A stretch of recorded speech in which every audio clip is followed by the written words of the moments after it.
Everyone who has ever sat down and tried to be still knows the same feeling. The mind does not cooperate.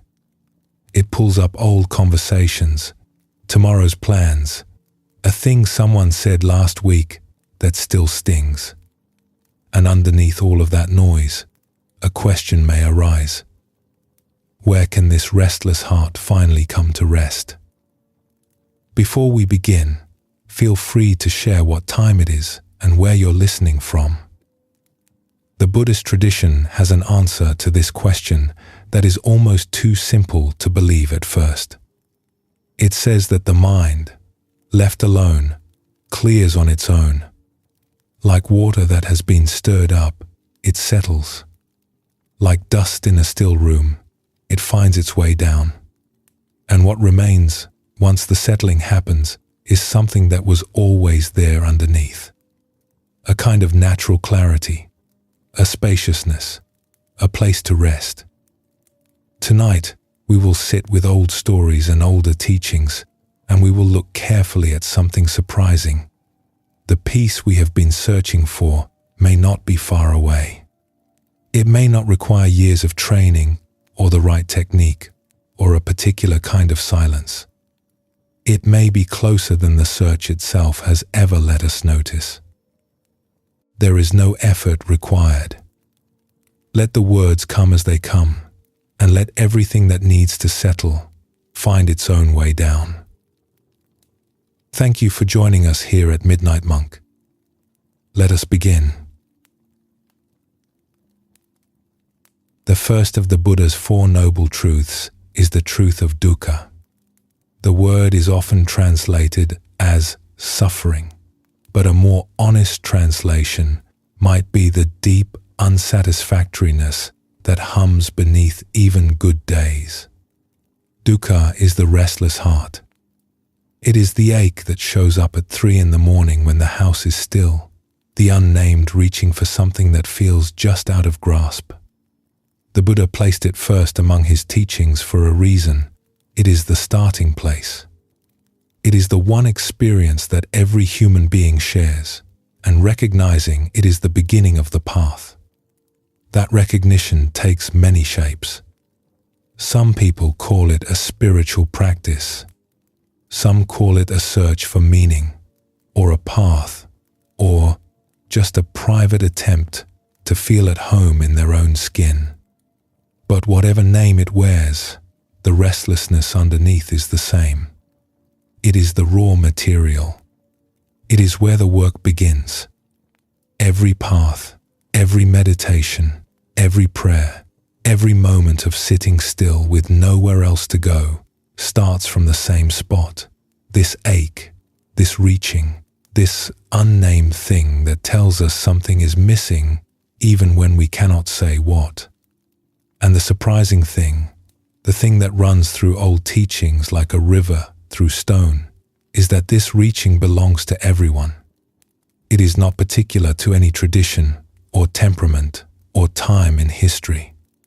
Wherever people have gathered to sit in silence, to pray, to study, to listen together, they have come carrying the same private question, each of them believing it was theirs alone.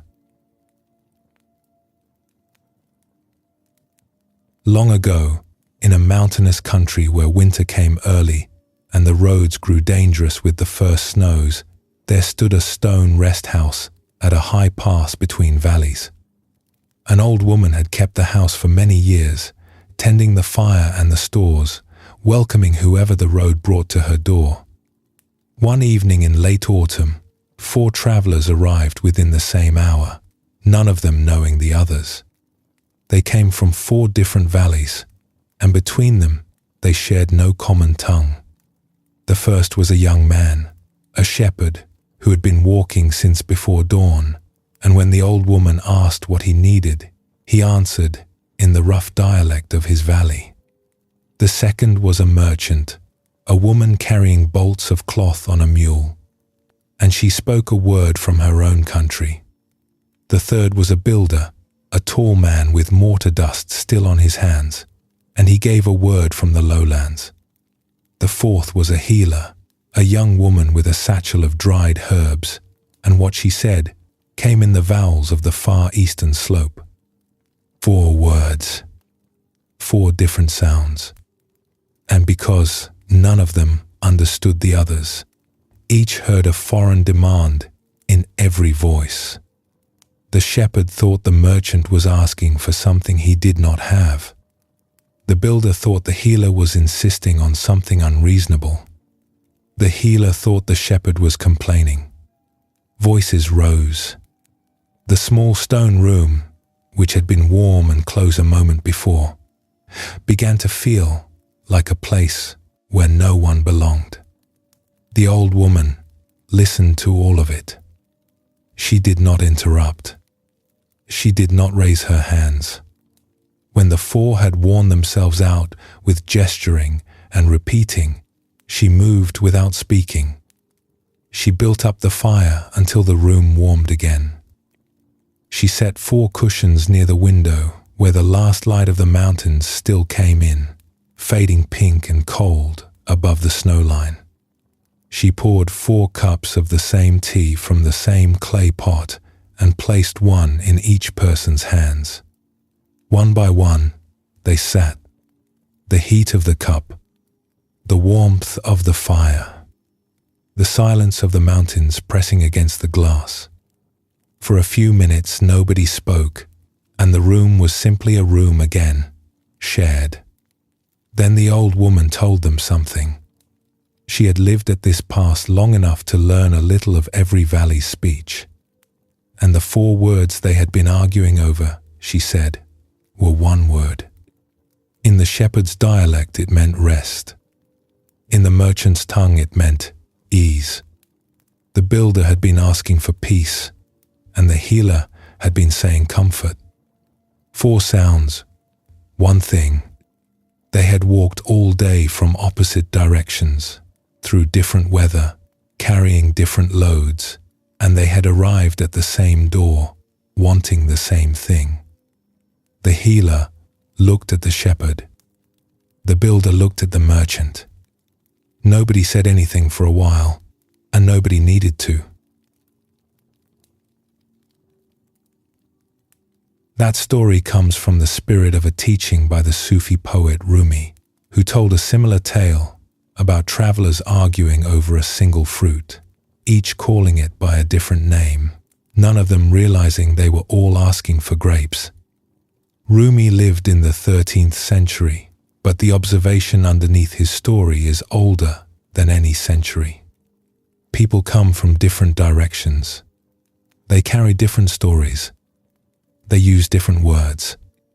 And when they finally sit down together, what they wanted was one thing all along. This is true in a room full of strangers, and it is true inside a single mind. Think of the different voices that rise in any given day. The voice that wants to be productive, the voice that wants to rest, the voice that worries about tomorrow, the voice that aches for something it cannot name. These voices argue. They contradict. They drown each other out. And underneath all of them, if you listen long enough, you can hear the same simple request, spoken in different tones. Let me come to rest. The philosopher and the farmer, the artist and the accountant, the person who meditates every morning, and the person who has never sat still for 5 minutes in their life. All of them, underneath the particular language of their particular lives, are reaching for the same fruit. It does not matter what they call it. It does not even matter whether they know they are reaching. The reaching is happening. This recognition is not limited to the Buddhist tradition. Augustine, the Christian contemplative, wrote centuries ago that our hearts are restless until they rest in you. And whatever the word you points toward, the observation underneath it is the same one the Buddha made. The theologian Ronald Rolheiser put it in plain terms. Spirituality is what we do with our unrest. Across traditions and centuries, the diagnosis has been remarkably consistent. the human heart is restless, and the restlessness itself is where the path begins. And the path is shared. One of the overlooked gifts of sitting together in any kind of community, whether in a meditation hall, a church basement, or a living room with a few friends who have agreed to be still, is the simple discovery that you are not the only one. The shape of each person's restlessness is different.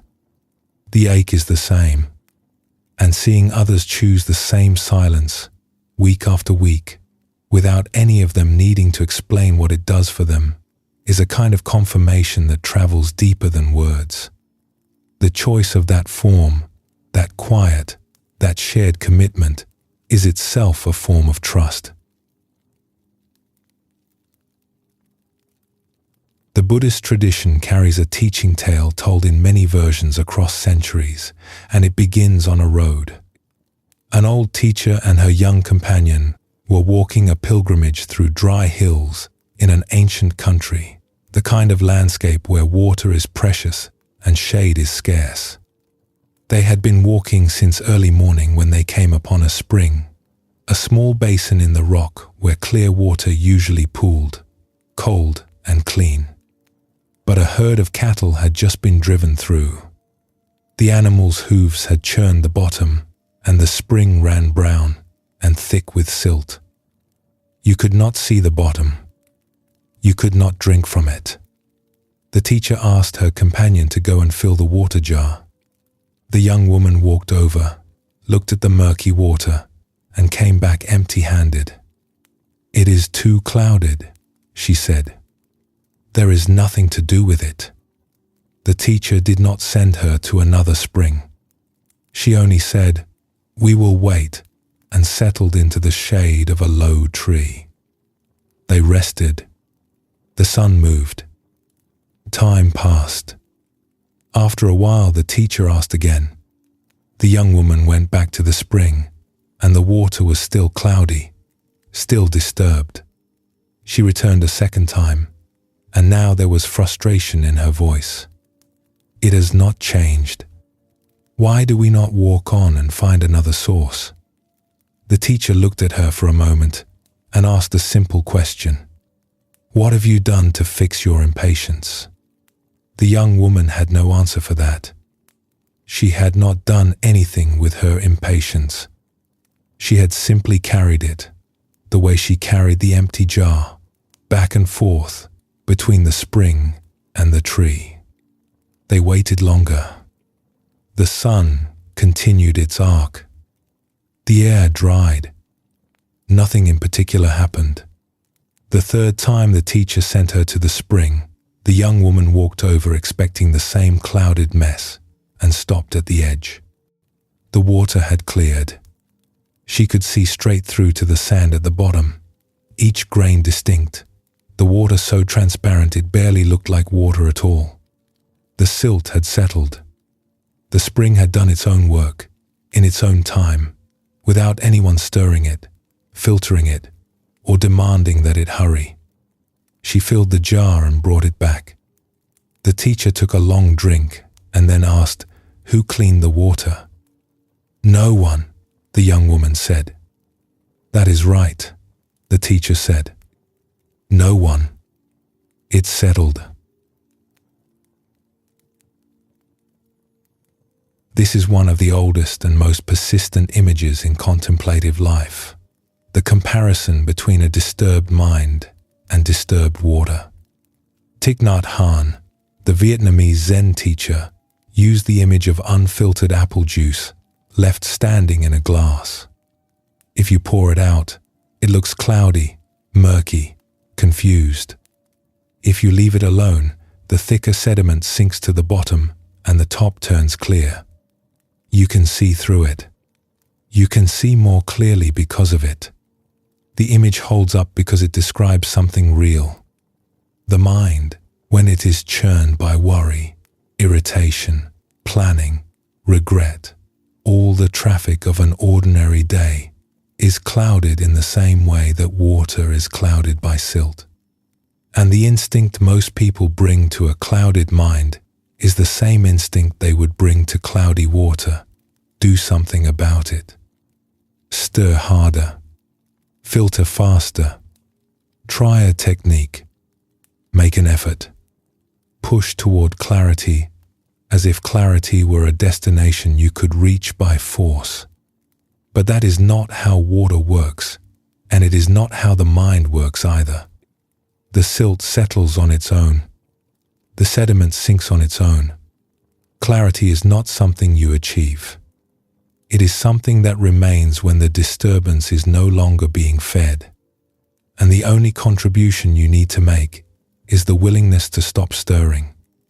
This is what the Buddhist tradition means by the word samatha, often translated as calm or tranquility. Samatha is not a state you manufacture. It is a settling. It is what happens to the mind when the mind is allowed to be as it is, without interference, without correction, without the relentless effort to make it different from what it is right now. And there is something humbling about that, because most of us have spent years, sometimes decades, trying to fix our minds as if they were machines with broken parts. We have tried techniques and methods and programs and retreats. We have tried thinking our way to peace, which is a little like trying to stir water into stillness. And what the tradition keeps saying, gently, patiently, in story after story and teaching after teaching, is that the mind already knows how to settle. It has been settling since the first time a human being sat down under a tree and stopped for a moment. The trust required is not trust in a method. It is trust in the settling itself. Trust that if you stop adding to the turbulence will find its own way down. That what remains, once the silt has settled, is the clarity that was always there underneath, waiting for you to stop looking for it long enough to notice that it had never gone anywhere. And this trust has a physical dimension too. A body that has been clenching all day does not unclench because someone commands it. It unclenches when it finally feels safe enough to let go. The jaw softens. The shoulders drop. The hands open from fists they did not know they were making. All of that happens by itself, in its own rhythm, as a kind of settling that mirrors the settling of the mind. The body already knows how to rest. Like the spring in the story, it only needs to be left alone long enough to remember. In many temples and meditation halls across Asia, there is a practice of sitting in community that has continued, in one form or another, for well over 2,000 years. People arrive. They arrange themselves. They sit together for a period of time, and then they rise and go about their day. There is no requirement that anyone report what happened during the sitting. There is no checking in, no comparing notes, no ranking of experiences. And yet something happens in that shared stillness that is different from sitting alone. It is not better, necessarily. Many people sit beautifully on their own, but there is a quality in a room full of people who have all chosen the same form, who have all taken the time to come to the same place and do the same ancient thing, that provides a kind of support no words could offer. You do not need to be told that what you are doing is worthwhile. You can feel it in the presence of the others. Their choice confirms yours. Their stillness steadies yours. Their willingness to sit with their own restlessness, whatever shape it takes behind their closed eyes, makes it easier to sit with your own. This is one of the underappreciated gifts of any contemplative community. You learn that you are not the only one whose mind runs wild during meditation. You are not the only one who came here looking for peace and spent the first 20 minutes composing a grocery list. The shared form holds you. It says, without saying anything at all, that this is a worthwhile place to be, and that whatever is happening inside you right now is part of it.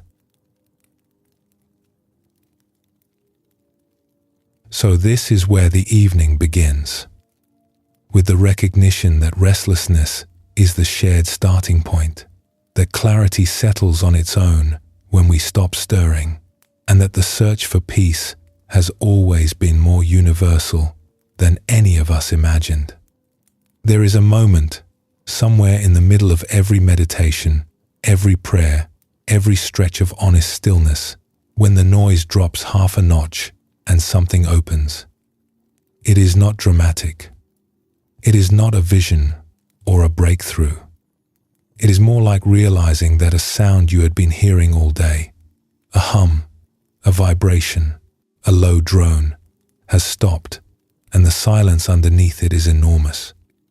That silence was always there. The hum was covering it.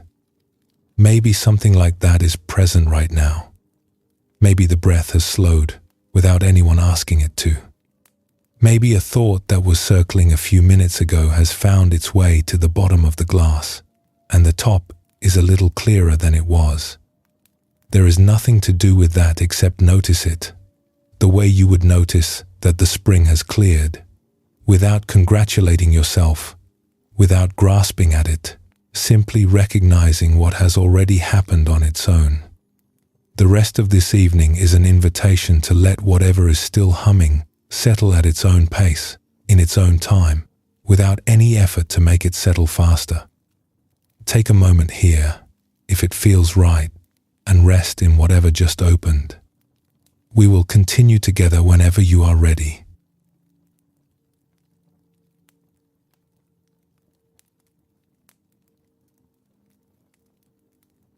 Everyone knows the feeling of a mind that will not stop talking. Something small goes wrong during the day, a misunderstanding, a plan that falls apart, a piece of bad luck that lands in the worst possible moment, and the mind seizes on it. Within minutes, it has built a case. It has gathered every supporting grievance it can find, pulled together evidence from the morning, from the week, from years ago, and assembled the whole thing into a story with a beginning, a middle, and a mounting sense of injustice. The story grows. It recruits other complaints. It rehearses its delivery.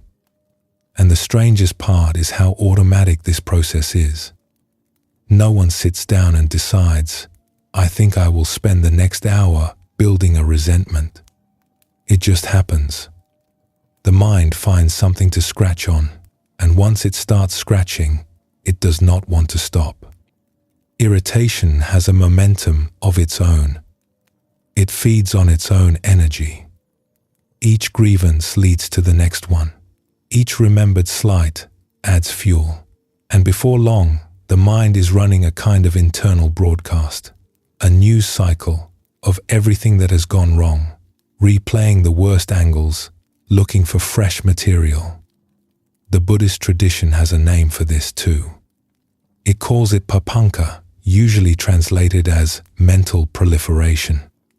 Papanka is what happens when a single thought, often a small one, triggers a cascade of associated thoughts, each one building on the last, until the mind is churning with a complex story that has almost no relationship to the original event. A parking ticket becomes a meditation on injustice. A cold remark from a coworker becomes a review of every slight in the last decade. A broken jar becomes an indictment of everything. In the early centuries of the Christian era, long before the term papanka entered Western vocabulary, the hermits and monks who lived in the deserts of Egypt and Palestine were already studying this same phenomenon. They called the restless, story-spinning mind one of the central obstacles to peace, and they spent their lives learning to see it clearly. Among the stories they passed down is one that cuts straight to the heart of the problem. A man who lived in a busy river town found himself worn thin by the friction of daily life. The noise of neighbors, the crowding at the communal well, the small collisions that come from living close to other people. Every encounter seemed to rub him raw. By evening, his mind would be running through the day's offenses. This person had been rude, that person thoughtless, the whole town loud and careless and impossible. He decided the fault lay in the town. What he needed was distance, solitude, a place where there was no one to bump up against. So he packed a few things and walked into the dry hills above the valley until he found a stone hut, long abandoned, perched on a ridge where the only sounds were wind and the creak of old timbers. He moved in. He swept the floor. He set up his water jar by the door. The first weeks were everything he had hoped for. The silence was extraordinary. No voices, no arguments, no one cutting ahead of him at the well. He felt the tension draining out of his shoulders. He slept through the night. He woke to birdsong and the clean light of the hills. This, he thought, is what peace feels like. Then one morning he filled his water jar and set it in the doorway while he went about his work. When he came back, the jar had tipped over. Water pooled on the stone floor. He frowned, filled the jar again, set it carefully in its spot, and went back to his work. When he returned, it had tipped over again. The floor was wet. The jar was on its side. He was already annoyed, though there was no one to be annoyed at. He picked the jar up, filled it a third time, placed it with great deliberateness on the flattest stone he could find, and turned away. He heard it go. A wobble, a clink, and then the sound of water running across the floor, and this time something broke in him the way the jar might have broken. His heart slammed. His jaw clenched. He stood over the fallen jar in a fury so large it filled the entire stone hut, and there was nothing in the room to receive it.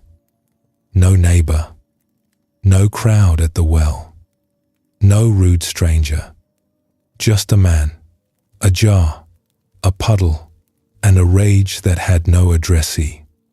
In the silence that followed, he saw what he had brought with him up the hill.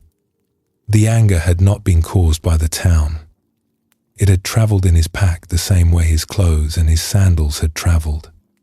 It had come with him because it lived in him, and it was not going to leave just because the scenery changed. He gathered the pieces of the jar. He cleaned up the water, and then he did something that might seem surprising. He went back down the hill, back to the river town, back to the noise and the crowding and the sharp elbows of community life. He did not return defeated. He returned instructed. He understood now that the work was not to rearrange the world until it stopped provoking him. The work was to understand the thing in himself that was looking for provocation and to meet it where it actually lived. This story from the Desert Fathers carries a teaching that the Buddhist tradition shares from its own angle. The second of the Buddha's Four Noble Truths says that suffering has a cause, and the cause is not the world. The cause is the clinging, the craving, the automatic reaching of the mind for something to chew on. External circumstances provide the trigger, but the suffering is manufactured internally by a mind that takes a trigger and spins it into a story, and then spins the story into an identity. I am the person this keeps happening to. And so the irritated mind hunts for material. It is like a tongue returning to a sore tooth. It cannot leave the painful spot alone. Each time it touches the irritation flares again, and the flaring gives the mind a fresh reason to return. The cycle is self-sustaining. It does not need the cooperation of the outside world at all. A man in a stone hut with nothing but a water jar can generate as much fury as a man in a crowded city, because the generator is not the city. The generator is the habit of mind that turns every event into a commentary, and every commentary into a case for the prosecution. This is a useful thing to understand, because if the irritation were truly caused by the world, you would have to change the world to find peace. You would have to eliminate every rude driver, every slow line, every broken jar, every piece of bad luck. And since the world will never stop providing those things, peace would be permanently out of reach. But if the irritation lives inside the habit of mind, then the work moves to a place where something can actually be done. You cannot control the jar. You can learn to see the moment when the mind picks up the jar's fall and begins to build a case around it. And there is a further layer to this understanding, one that tends to arrive only after some honest self-observation. Most of the time, the litanies of grievance the mind composes are not really about the grievances themselves. They serve a protective function. They are shields. A person who comes home from a hard day and launches into a detailed account of everything that went wrong is usually doing something more subtle than reporting the news. She is deflecting. She is covering over a deeper discomfort, maybe guilt, maybe vulnerability, maybe the fear that she contributed to the difficulty and does not want to look at that yet. The complaint story is armor, and like most armor, it is heavier than the blow it is trying to prevent. The hardest thing, always, is to say the plain sentence. I made a mistake today. I was not paying attention and something went wrong. I am tired and I do not know what to do about it. Those sentences carry no drama. They make for terrible broadcasts, but they cost almost nothing to carry, while the complaint story, with its cast of villains and its carefully constructed injustice, weighs more with every retelling. What breaks the pattern, when it breaks, is usually not effort. It is interruption. Something from the living world slips past the editorial desk, arrives unannounced, and for a moment, the rehearsal stops and the mind looks up. Somewhere, in a mountainous kingdom centuries ago, a powerful lord lived a life crowded with obligation. His mornings began with dispatches. His afternoons were filled with petitions, audiences, the competing demands of administrators and advisors. By evening, his mind was a spinning wheel of grievances, this tribute late, that border in dispute, this advisor disloyal, the whole machinery of power groaning under its own weight. His thoughts rehearsed speeches he would give, confrontations he would win, rebukes he would deliver. Into this constant noise came a piece of news. A tea master who lived on a hillside outside the capital was said to have a garden so remarkable that travelers came from distant provinces to see it. The Lord announced he would visit at dawn, and on the ride his mind barely registered the countryside. It was already composing the day's business, the toll collections that needed revising, a general who had spoken out of turn, a slight at last week's banquet that still needed answering. By the time his horse reached the garden gate, the Lord's head was a courtroom in full session. And then he looked up. The garden was stripped bare. Every vine had been cut. Every bloom had been removed. The hillside where flowers were supposed to be blazing with color was empty, nothing but green stalks and bare soil. The Lord's mind, already running hot, shifted instantly to this new offense. He felt the heat of it rise through his chest and into his throat, and his thoughts obliged by composing the insult. The tea master had done this deliberately, a provocation, an affront, a statement about the Lord's taste or worth. But the tea master's apprentice was already bowing him toward the small hut at the garden's edge.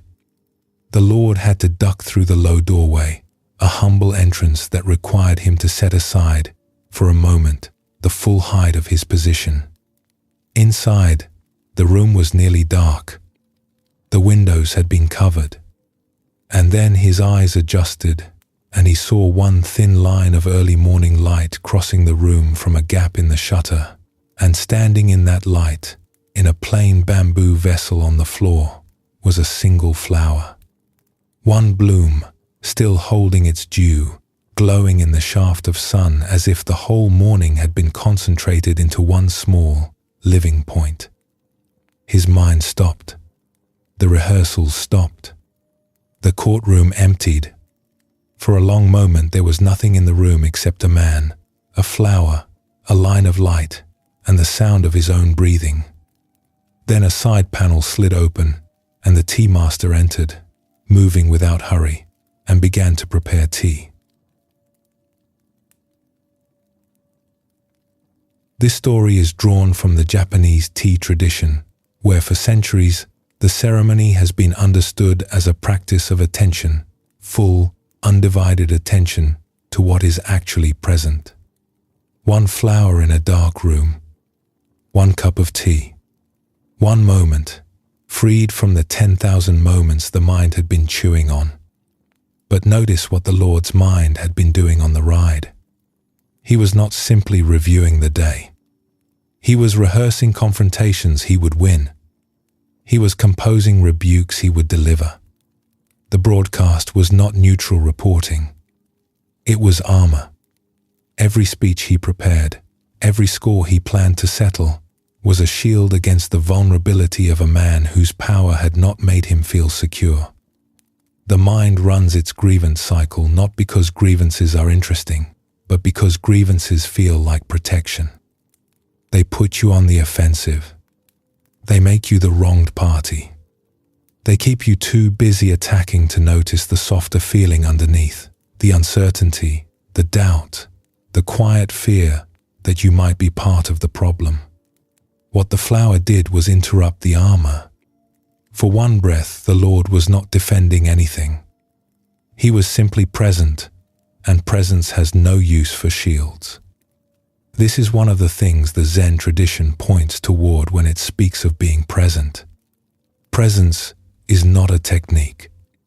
It is what happens when the internal commentary lets go for a moment, usually because something in the real world, a sound, a sight, a sensation, has slipped past the editorial desk and landed directly in awareness. A bird call, a sudden gust of wind, a child's laugh from another room. These small arrivals from the actual world have the power to cut through the most elaborate mental production, because the actual world does not need a story to be real. It simply is.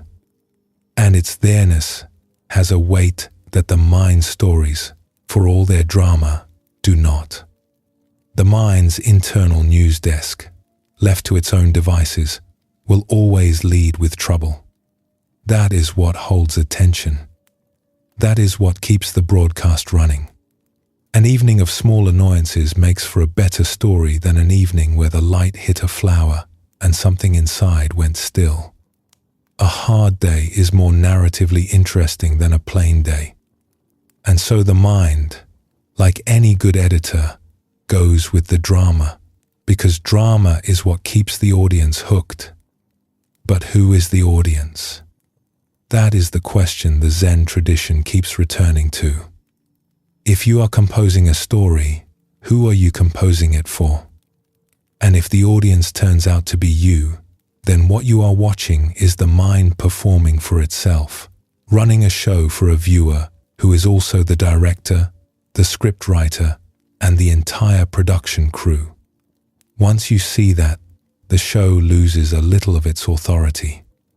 It is still running, the actors are still performing, but the spell of complete absorption has cracked, and through the crack comes something that was there before the show started, the actual room, the actual evening, the actual life that requires no script at all. The choice is always there. It may not always be easy to see, but it is there, sitting in the gap between the event and the commentary, waiting to be noticed.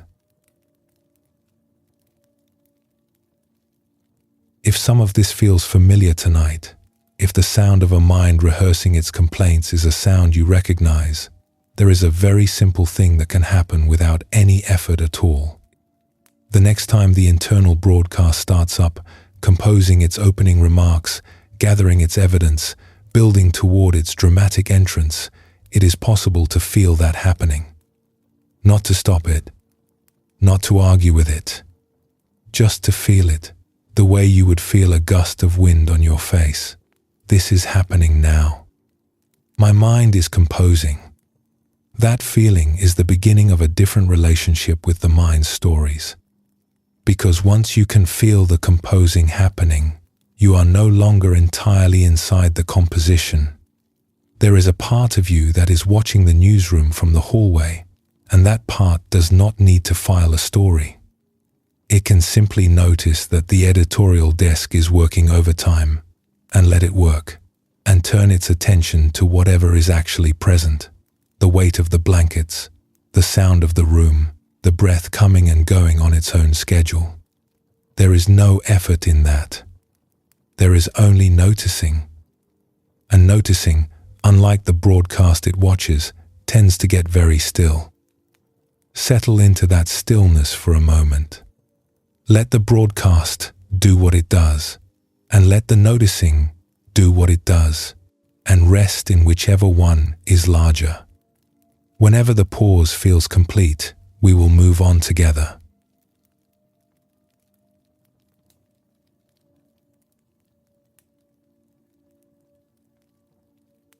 There is a poem found in a collection of monastic writings, just one line, attributed to no particular author. It says, "Pure joy, each moment, minus your opinion of it." That line has a way of stopping the mind the way the single flower stopped the Lord in the tea room, because it implies something startling. It implies that joy is not something you have to create, earn, or hunt down. It is what remains when you subtract the commentary. Take any moment at all, and remove the running evaluation, the "this shouldn't be happening," the "if only," the "I deserve better." The whole scaffolding of judgment the mind erects around raw experience, and what is left is something surprisingly whole. Something that might even be called joy, if joy can be the name for a moment that is simply allowed to be itself. This is a different way of thinking about freedom. In most ordinary conversation, freedom means escape, getting out of a bad situation, leaving behind a difficult circumstance, reaching a place where the trouble cannot follow. But the freedom the Buddhist tradition points toward is closer to home. It is the freedom to be in the middle of your life, exactly as it is, and to stop adding the extra layer, the story, the verdict, the opinion of the opinion.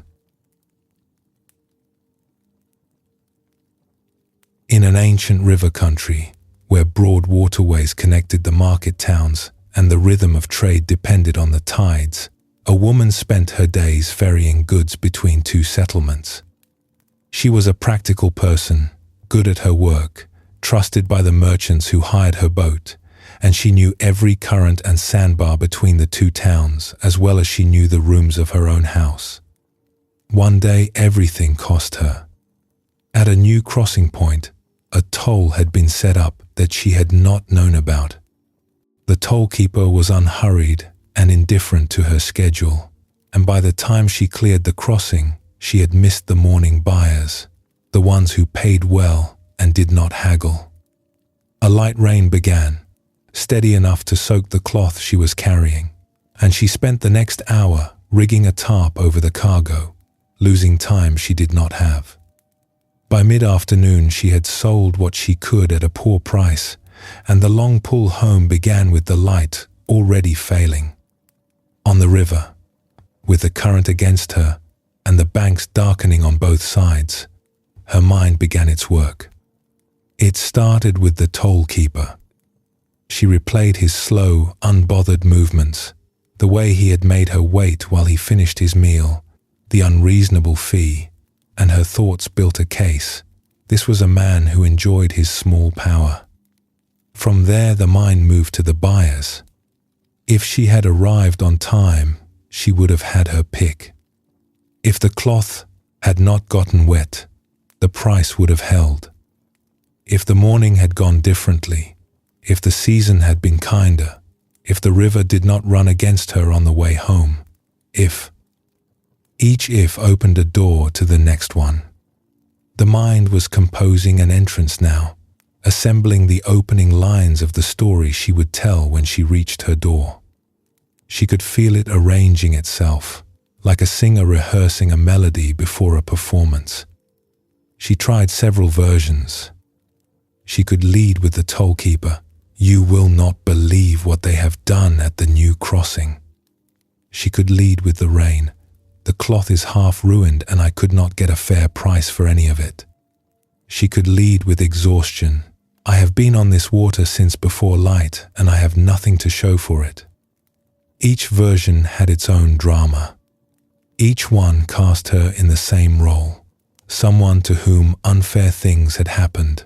Someone who deserved sympathy. Someone who needed the listener to take her side.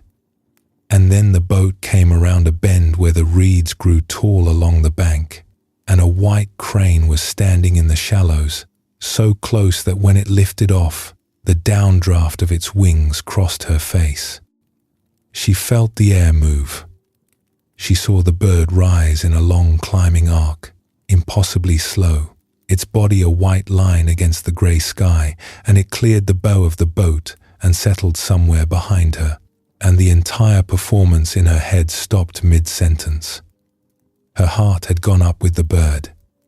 She could feel it, a lift in her chest, a breath that went deeper than any of the last 100 breaths, and for a moment there was no toll keeper, no rain, no lost sail. There was a white crane in falling light, and the sound of the river, and the smell of the reeds, and a woman whose hands had gone still on the oar. In that moment, she saw the choice. She was holding two possible evenings. In one of them, she walked through her door carrying the litany, unloading it piece by piece, asking the room to absorb her grievance, and the room would absorb it, and the evening would be shaped by it, and the cost of the litany would be added to the cost of the day. In the other, she walked through her door carrying what had actually happened. She had been on the river. There was a new toll. The rain came. The prices were low. A crane rose over her boat like nothing she had ever seen. She was tired. She was home. That was the whole truth, and the whole truth took about 10 words. She chose the 10 words. She came through the door and said, "There is a new toll at the crossing." The rain soaked the cloth. A crane flew over my boat so close I felt its wings. I am tired and hungry and it is good to be home. The evening that followed was lighter than any evening the litany could have bought her. She ate. The fire was warm. She described the crane, and it was a better story than the toll keeper, because it was true without embellishment, and it did not require anyone to take sides. Later, lying in the dark, she understood something that she would carry with her on the river for a long time. The rehearsal she had been doing on the water, the dramatic entrance, the whole carefully built case, had not been about telling the truth. It had been about avoiding a smaller, harder truth, that she had missed the toll because she was not paying attention, that she had not covered the cloth quickly enough, that some of what went wrong was her own doing. The litany of woe was armor for that, and the armor was heavier than the confession. The crane had interrupted the armor, and in the interruption, the plain truth had been available, and it turned out to cost almost nothing. There is a phrase in Zen that keeps returning to this territory, sometimes attributed to the third Chinese patriarch of Zen, Senkan. The Great Way is without difficulty for those who have no preferences. It is one of those lines that sounds impossible the first time you hear it. No preferences? How is a human being supposed to live without preferences? But the teaching is more precise than it first appears. It is not saying, stop wanting things. It is saying, notice the gap between what happens and what you add to what happens. The toll is a fact. The rain is a fact. The lost sale is a fact. The opinion, the this should not have happened, the if only, the someone should pay for this, is the addition. And the addition is where the suffering lives. The Buddha described this with the image of two arrows. The first arrow is the event itself, the pain, the loss, the difficulty. That arrow lands. It is part of being alive, and no practice will prevent it. The second arrow is the story the mind tells about the first arrow, why it happened, whose fault it is, what it means about you, what it means about the world. That second arrow is the one we shoot into ourselves. And unlike the first, the second is optional. The ferrywoman's toll was the first arrow.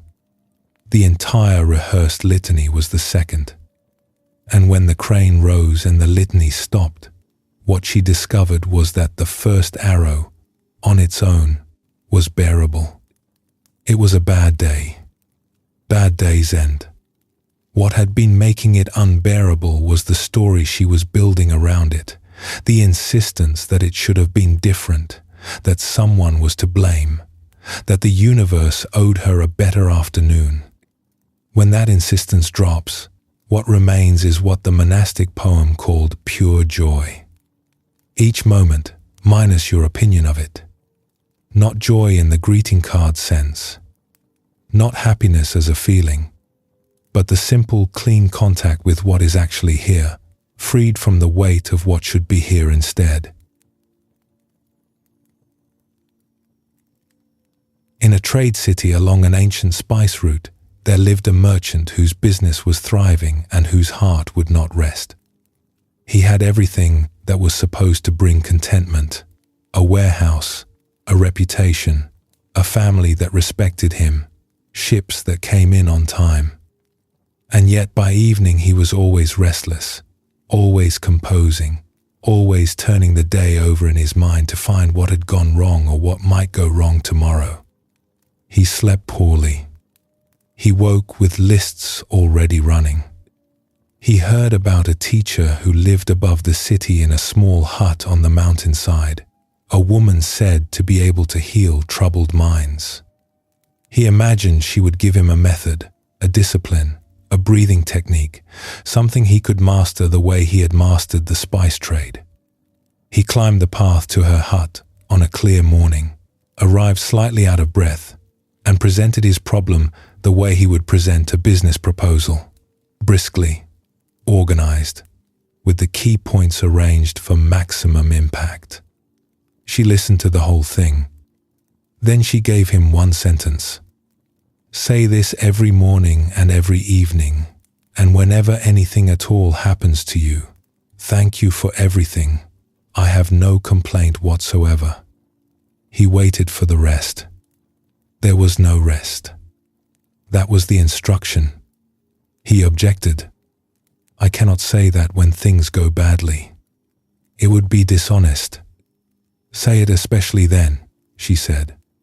He went back down the mountain, confused and a little irritated, which he recognized as a kind of irony. But he was a disciplined man, and he had made the trip, and so he tried it. The first time a shipment arrived damaged, he stood in his warehouse surrounded by broken crates and said the sentence, and it felt absurd. Thank you for everything. I have no complaint whatsoever. His mouth said the words, and his mind screamed a rebuttal. The gap between the sentence and his actual feeling was so wide you could have sailed a ship through it.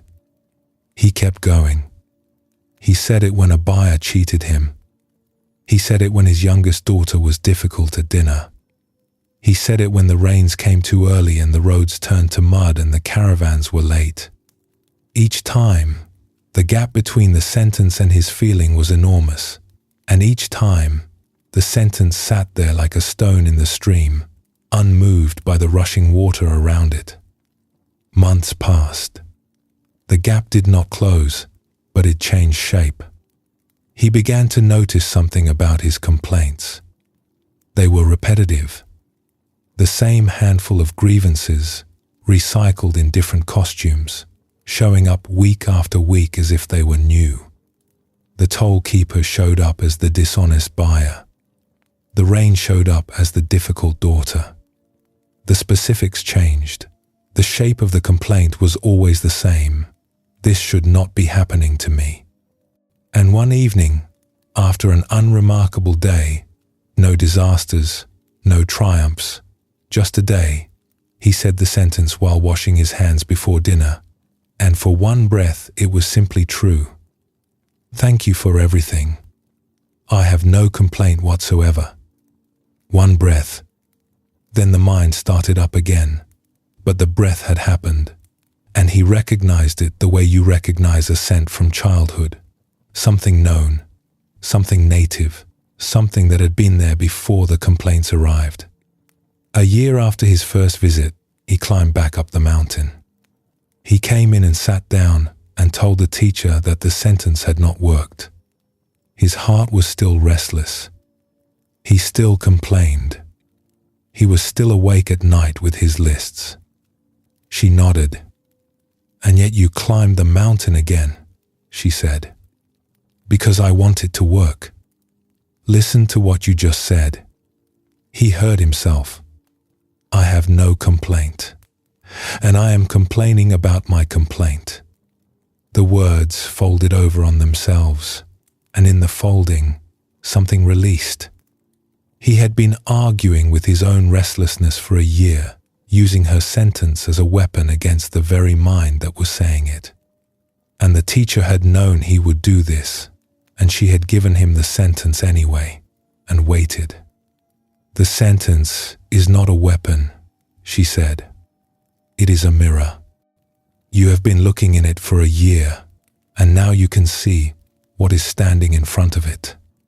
What he saw, standing in front of the mirror, was a man who had spent his whole life adding opinions to moments, covering every experience with a layer of evaluation so thick that the experience itself could hardly breathe underneath it. The sentence had not removed the layer. It had made the layer visible. And once it was visible, it was no longer the whole world. It was just a habit, a very old habit, as familiar and automatic as the lists he woke up with. And habits, once seen, begin to thin. They do not need to be fought. They only need to be seen. He came back down the mountain the second time with the same sentence and a different relationship to it. He still said it. He still meant it imperfectly. But the gap between the words and his life had become a place he could rest in, rather than a place he had to bridge. These two stories, the ferrywoman with her crane and the merchant with his sentence, circle the same teaching from different angles. One is about a single moment of interruption that reveals the choice between the story and the truth. The other is about a slow, patient wearing away of the habit of commentary, until the commentary itself becomes visible and the world underneath it begins to show through. Both point toward what the Zen tradition sometimes calls beginner's mind, a phrase from the Japanese teacher Shunryu Suzuki. Beginner's mind is the mind before the opinion arrives. It is the mind of the ferrywoman in the instant before she starts composing, when the crane fills her whole field of awareness and there is nothing else. It is the merchant in the one breath, when the sentence is simply true. Beginner's mind is not empty. It is full of the actual moment, undivided by evaluation. And it is available in any moment, because any moment, freed from its opinion, is complete. The liberation that the Buddhist tradition talks about, the freedom that drew monks into monasteries and seekers into forests and ordinary people into their own living rooms to sit and be still, is this. It is not an escape from life. It is the end of the compulsion to retell life in a way that adds suffering to it. The toll happened. The rain happened. The damaged shipment happened. None of that changes. What changes is the extra layer, the should not be, the if only, the whole apparatus of resistance that takes a difficult moment and makes it unbearable. When the apparatus softens, what remains is something very plain. This is how it is. Now what? And in that now what, there is space. Space to respond instead of react. Space to tell the truth in 10 words instead of 10 minutes. Space, even, for something unexpected, the pure joy of a moment that has been freed from its verdict. If any of that is alive right now, there is a very small experiment available. Take one moment from today, any moment, the more ordinary the better, and let it sit without a verdict. Not a grand moment. Something plain. The sound of a cup being set down. The feeling of air on skin. The sight of light in a window. Hold it for just a breath or two without adding anything to it. No good, no bad, no wish that it were different. Just the moment, whole, as it was. Whatever happens in that small holding is what happens. There is nothing to achieve. There is only the moment, minus everything that was never part of it. Rest in that. Let it be enough for now. We will pick up the thread again in a little while.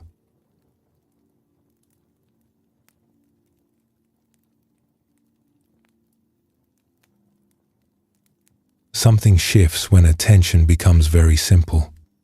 In ordinary life, experience comes packaged with ownership. There is a sound, and immediately it is my hearing of the sound. There is a feeling, and it is my feeling. A thought arises, and it is my thought attached to my story, filed in the long record of my life. The word my does so much work that it becomes invisible, like the frame around a painting. You stop noticing it is there. But every now and then, usually without warning, the frame drops away. A bird calls in the early morning, and for a fraction of a second, there is no listener and no bird. There is just the sound, clean and complete, hanging in the air. A breath goes in, and for one cycle, there is no breather, just the breathing, just the cool thread of air through the nose and the quiet expansion of the ribs. The Japanese Zen teacher Shunryu Suzuki described this as beginner's mind, and the Zen tradition has a way of pointing toward it that is almost stubbornly plain. Just this breath, just this sound, just this step, just this. In those moments, something that usually holds tight releases its grip. The sense of a separate someone who is having the experience, who owns the experience, who will remember and evaluate and file the experience, thins out. What replaces it is not emptiness. It is fullness. A participation in everything that is happening, all at once, without the dividing line between me and the rest of it. And from that participation, something else arises naturally. A tenderness, a care, a feeling that everything present in this moment, the sound, the breath, the light in the window, the creak of the floor, is precious in a way that has nothing to do with sentiment. It is precious the way water is precious to someone who has been thirsty, not as an idea, but as a fact of the body. When the great temple bell stand finally split with age, the governor of a mountainous province near the sea sent word to every craftsman in the region. The one who answered was not the most famous, nor the youngest, nor the most ambitious. She was a woodcarver who lived at the edge of a forest town, a woman whose work was known for a quality that people struggled to name. Her pieces did not look carved. They looked as though the wood had always been that shape, as though the bowl or the beam or the joint had grown that way on its own, and someone had simply uncovered it. When the finished bell stand was unveiled in the temple courtyard, the court fell silent. The wood seemed alive. The grain flowed through the curves of the stand as if the tree itself had decided, a century before it was felled, to become this particular shape. People whispered that the work could not have come from human hands. There must have been some spirit in it, some unseen force. The governor, a practical man who did not believe in spirits, summoned the carver and asked her directly, "What is your method? What art do you practice that produces work like this?" She stood before him, small, her hands calloused and stained with resin, and she answered slowly, "I have no art," she said. "I have no method. There is only a way of beginning." He asked her to explain, and what she described was not a technique. It was a process of forgetting. "When the commission first reached me," she said, "my mind was full of it. I thought about the fee. I thought about the honor. I thought about what the court would say, whether they would praise the work or find fault with it. For the first days I did nothing but sit with all of that. And then, after 3 days, the fee and the honor had stopped mattering. I could not tell you the moment they left. They simply stopped pulling at my attention. After 5 days, I had forgotten whether anyone would praise the work or criticize it. The opinions of others, which had seemed so important, had settled the way sediment settles in water. After 7 days, I had forgotten my own body. My hands, my arms, the ache in my back from years of bending over the bench. I had forgotten the governor and the court. Everything that might distract me from the work itself had fallen away.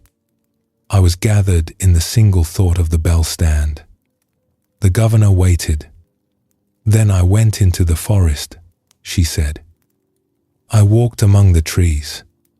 I was looking for something, but I was not looking the way I usually look for things. I was not measuring or comparing. I was walking and being present to each tree as I passed it, waiting for something to speak. And when the right tree appeared before me, the bell stand also appeared in it, clearly, beyond any doubt. It was already there, in the grain of the wood, in the shape of the trunk, in the way the branches had grown. All I had to do was put out my hand and begin." She paused. "If I had not met that particular tree, there would have been no bell stand at all. What happened was that my own gathered stillness met the hidden potential in the wood. From that meeting came the work you have seen. It was not spirits. It was an encounter between two things that were both ready." This story comes from the Zhuangzi, one of the foundational texts of the Taoist tradition, written more than 2,000 years ago. The carver's account reads like a description of something the Buddhist tradition would recognize immediately: the progressive falling away of the sense of a separate self, the I that owns and evaluates and worries, until what remains is pure attention, pure presence, meeting the world without a middleman. In Buddhist terms, What the carver describes is a kind of anatta, the teaching of non-self. Anatta does not mean that you do not exist. It means that the fixed, solid, unchanging I you think you are, the one who keeps score, the one who worries about what others think, the one who files every experience in the long ledger of a personal history, is less solid than it appears. Under close attention, it begins to thin. The boundaries between me and what I am doing soften. And in that softening, something happens that effort could never produce. The work does itself. The seeing sees. The listening listens. The breathing breathes. This is what the phrase, just this, points toward. Just this breath means this breath, without the breather standing behind it, evaluating whether it is a good breath, or a deep enough breath, or the kind of breath that a more advanced practitioner would be having.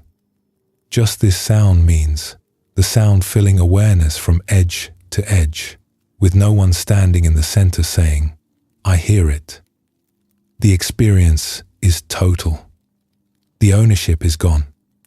And in that gap, something that usually sleeps wakes up, a feeling of being part of everything rather than apart from it. And from that feeling, as if it is the most natural thing in the world, comes care, tenderness, a spontaneous wish to be careful with the things around you, because they are not separate from you, because the line between this and that has blurred enough to reveal that it was always thinner than it looked. The Zen teacher Thich Nhat Hanh often spoke of this as interbeing. Nothing exists by itself. The paper exists because of the tree, the rain, the logger, the sun. The bell stand exists because of the carver, the tree, the forest, the years of growth, the 7 days of forgetting. Pull on any thread and the whole fabric moves.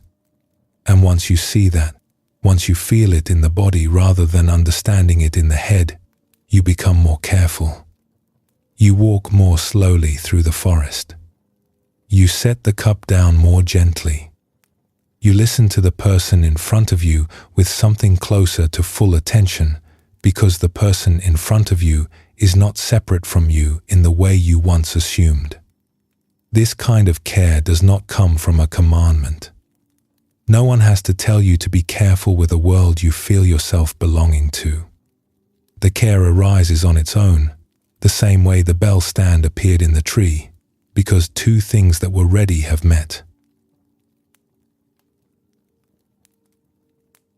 Along a dusty road in an ancient dry valley, a young woman was walking fast, her mind already at her destination, when she came upon an old man kneeling in the heat. He was planting a sapling, working a hole in the hard ground with a short-handled spade, his movements slow and careful. She stopped, partly out of curiosity and partly out of the shade his broad hat offered. "What kind of tree is that?" she asked. He looked up. His face was creased with sun and years. "A shade tree," he said. "The kind that fruits after many decades." "How long before it gives shade?" "A lifetime." She studied him. His hair was white. His hands shook slightly when he lifted them from the spade. "Will you live a lifetime more?" He smiled. "Probably not," he said. "Then why are you planting it?" He rested the spade across his knees and looked at her. "Did you walk here today?"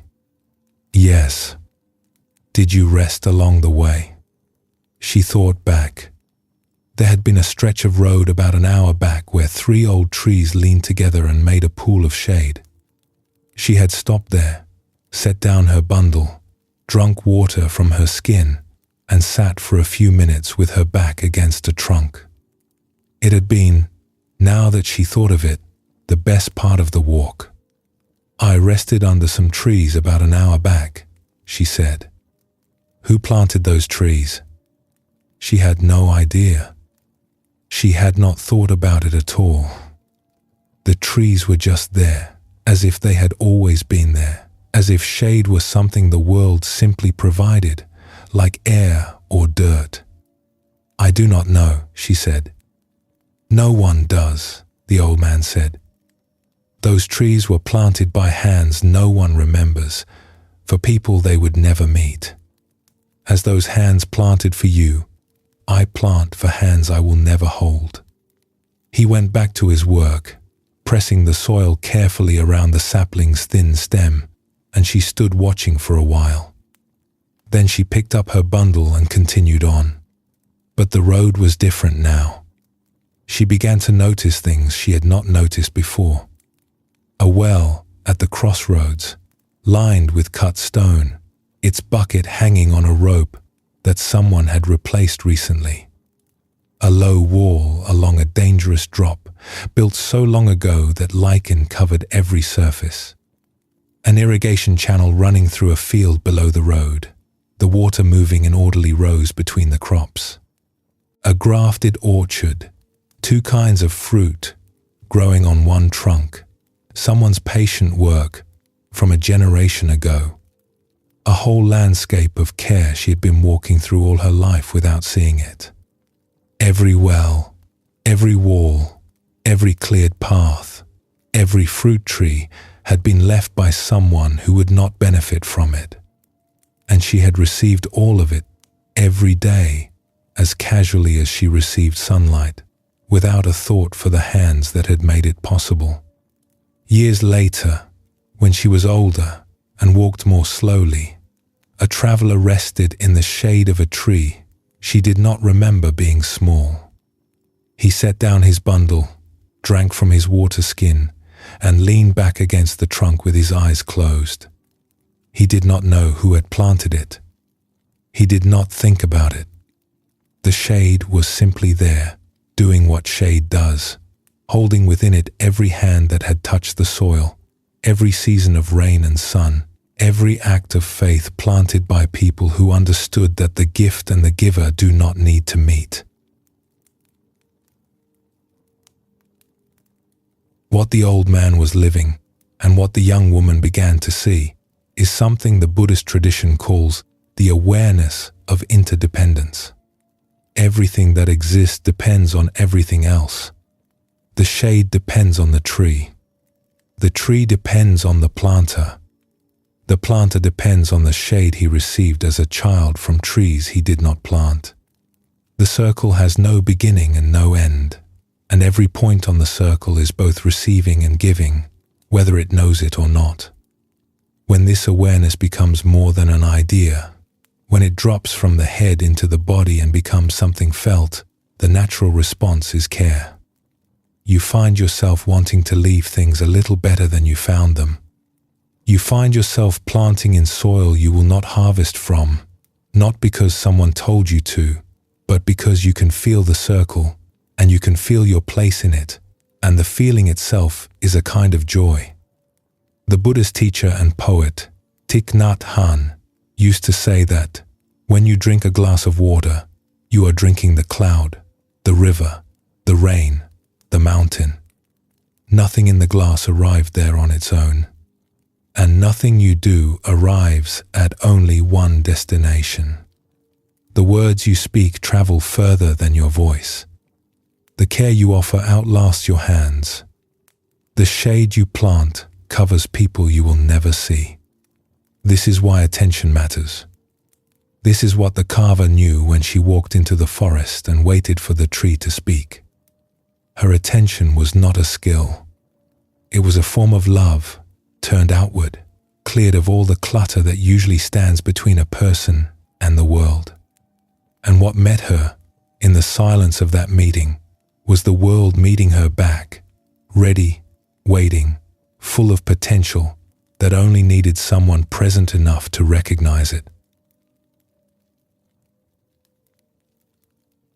In the Zen tradition, attention is sometimes described through a list of 4 paths, originally from the thought of the psychologist Carl Jung, but resonant with Buddhist teaching. There is the path of thinking, arriving at understanding through the intellect. There is the path of feeling, arriving at understanding through the heart's direct response. There is the path of action, arriving at understanding through what you do in the world, with your hands and your hours. And there is the path of contemplation, arriving at understanding through sitting still and letting the mind settle. None of these paths is higher than the others. They are four honest doorways into the same room. The carver used contemplation. The old planter used action. The young woman on the road used feeling. And the theologian who sits at a desk and thinks carefully about the nature of interdependence until something clicks in her understanding is using the intellect, and her arrival is just as real. What matters is not the door. What matters is the arrival, the moment when the sense of separateness softens and the world comes in, whole. Tonight, any of those doorways will do. Perhaps a thought about the circle of care is enough to open something. Perhaps a feeling in the chest has already done it. Perhaps the body itself, sitting or lying still, has been doing the work all along, settling like water left undisturbed, rooting like a sapling in the dark. Right now, if it feels natural, let one breath arrive without anything attached to it. No evaluation, no ownership, just the air, coming and going, belonging to no one, connecting to everything. If a sound is present, let it be just the sound. If a thought passes, let it pass like a cloud reflected in still water, visible for a moment, then gone, and the water unchanged. There is nothing to hold on to here. There is nothing to let go of. There is only this. Let this be enough for now, and we will continue when the time comes.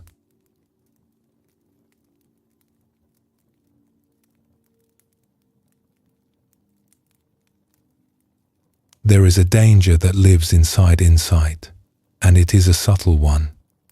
When understanding deepens, when the ideas we have been exploring begin to feel real, there is a temptation to use that understanding as a shield. If suffering comes from the stories the mind tells, then all we have to do is stop telling stories.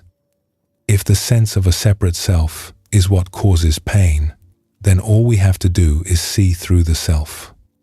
If peace is available in any moment, then there is never any reason to feel anything other than peace. That logic is clean. It is also wrong, because the mind can understand something perfectly and the heart can still hurt. A person can know, with absolute clarity, that anger is a passing storm and still be standing in the rain, soaked to the skin, with no umbrella in sight. Insight does not cancel feeling. And when insight is used to argue feeling out of existence, something important is lost, the honesty that makes both the insight and the feeling real.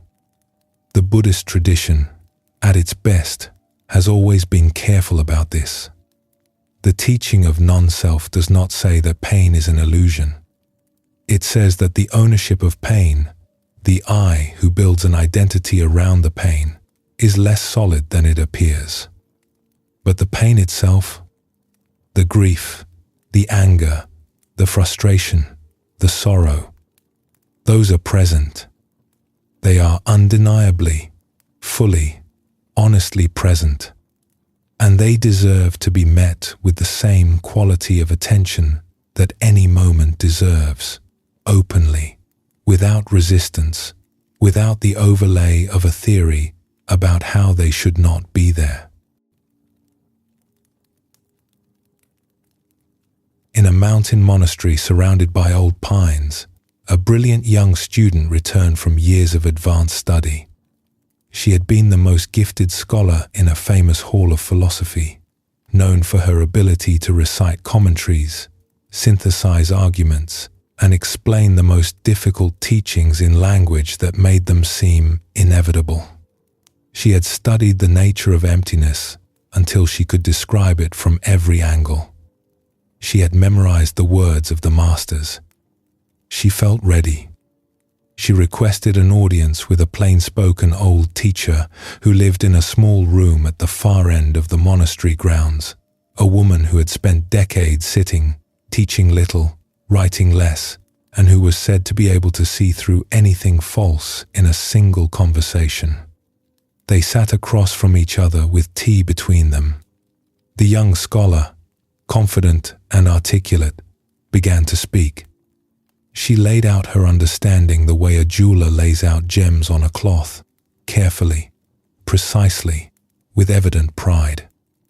Mind, Buddha, and sentient beings do not truly exist, she said. The nature of all things is emptiness. There is no one who realizes and nothing to be realized. There is no delusion because there is no self to be deluded. There is no giving and nothing to be received. All distinctions are provisional. All boundaries are constructed. At the deepest level, there is nothing at all. The old woman listened. She did not nod. She did not interrupt. When the young scholar finished, the room was very still. Then, without any change of expression, the old woman reached out and tipped the young scholar's full cup of tea. The warm liquid ran across the low table, over the edge, and into the young scholar's lap, soaking through the cloth of her robe. The young woman was on her feet before she knew she had moved. Her face was hot. Her hands were clenched. A sharp protest formed in her mouth, and for one exposed instant, everything she had just said about emptiness and non-self and the absence of all distinctions was nowhere to be found. There was just a wet robe, a racing heart, and a surge of indignation so immediate it erased every word she had spoken.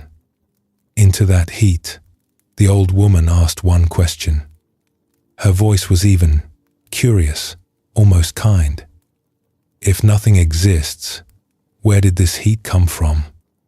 The young scholar stood there, dripping, and had no answer. Her learning had nothing to say to the tea on her clothes. Everything she knew about emptiness lived in her head. The heat in her face lived somewhere else entirely, somewhere that theories could not reach, and in that gap between what she knew and what she felt, the whole elaborate structure of her understanding swayed. She did not sleep that night. She lay in her room with the wet robe drying on a hook and stared at the ceiling, and for the first time in years, her mind was not composing arguments. It was simply present with a question it could not answer from any text. In the morning, she went back to the old woman's room and bowed. "I would like to begin again," she said. "This time from what is actually present." The old woman poured 2 fresh cups and set one in front of her. This time, neither of them spilled. That story traces back to a famous exchange in the Japanese Zen tradition between a young student named Yamaoka Tesshu and the master Dokuon, recorded in the collection known as 101 Zen Stories. The original exchange involved a more sudden confrontation, but the core teaching is the same. Understanding that lives only in the intellect has not yet touched the ground. And when the ground shakes, when real feeling arrives, the intellect's fine architecture means nothing at all. This is what the Buddhist tradition means when it distinguishes between conceptual understanding and direct realization. Conceptual understanding is the map. Direct realization is the territory. You can study the map of a mountain for years, know every contour, every trail, every elevation, But the map will not make your legs ache on the climb. The map will not take your breath away when you reach the summit. And the map will not help you when you slip on loose rock and feel real fear in your body, the kind of fear that no diagram can contain. The young scholar's mistake was not that she was wrong about emptiness. She may have been perfectly right. Her mistake was believing that being right about it was the same as living it. And the T on her robe was the mountain saying, "You are on the map, but you have not yet stepped onto the trail." This matters because there is a widespread habit in spiritual communities and outside of them of using insight as a way to avoid feeling. When someone is in pain, it is tempting to offer a framework. There is no self who suffers. Everything is impermanent. This too shall pass. And those frameworks may be true. They may even be helpful, eventually. But offered to someone whose chest is tight with grief or whose mind is on fire with anger, they land as dismissals. They say, in effect, your feeling is a mistake. If you understood more deeply, you would not feel this way. The old woman in the story does the opposite. She does not tell the young scholar that her anger is wrong. She does not tell her to calm down, to breathe through it, to remember the teachings. She asks a question that takes the anger seriously. Where did this come from? The question honors the feeling by treating it as real, as present, as something that deserves curiosity rather than correction. And it is that honoring, that willingness to stand in the presence of a feeling without explaining it away, that opens the door the scholar's learning could not open. An account of the Buddha has been passed down through centuries of Buddhist teaching that does not appear in the earliest scriptures, yet it carries a quality of truth that has kept it alive across traditions. Years after his awakening, the Buddha was teaching in a mango grove, speaking to a gathering of students and villagers, when his attendant came hurrying through the trees with alarm in his face. "The old adversary is here," the attendant whispered. "The shadow from the long-ago night. He has been seen at the edge of the grove. What should we do? Should we leave? Should we send him away?" The shadow he was speaking of was Mara, the figure who, in Buddhist tradition, represents everything that pulls the mind toward confusion, craving, aversion, fear, pride, restlessness, doubt. In the story of the Buddha's awakening, Mara was the one who came in the night with every temptation and every threat, trying to unseat the man beneath the tree. And in the canonical accounts, the Buddha met Mara by touching the earth, by calling on the ground itself to witness his right to sit where he sat, and Mara's forces dissolved. But Mara, in the tradition's telling, did not disappear forever. He kept returning, not with armies and temptations, but in smaller, more familiar shapes, as doubt on a hard day, as irritation at a careless word, as the quiet hum of wanting something to be different from what it was. And each time he appeared, the pattern repeated. Someone in the Buddha's circle would panic, would want to fight or flee, would treat the shadow as an emergency. The Buddha did something else. He stood up from where he was teaching. He walked to the edge of the grove where the shadow lingered. And he said, simply, "I see you, Mara." Then he had tea brought. 2 cups. He sat down across from the figure who had once tried to destroy him, and he poured tea for both of them, and they sat together. The attendant watched from a distance, bewildered. He could see the teacher and the shadow sitting across from each other, the steam rising between them, 2 cups on the ground. No argument. no confrontation, no attempt to drive the shadow away or to pretend he was not there. Just two old acquaintances, meeting again, sharing a cup of tea. After some time, the shadow rose and left. The attendant asked the Buddha why he had not fought, why he had not used his power, why he had not at least ignored the visitor. What you fight, you feed, the Buddha said. What you deny, you hide from yourself. But what you welcome has no reason to stay longer than it needs to. This story has been told by many teachers, among them Tara Brach, the American psychologist and Buddhist teacher, who uses the phrase "I see you," Mara, as a description of mindfulness in its most practical form. To see Mara is not to approve of Mara. It is not to surrender to the craving, the fear, the restlessness.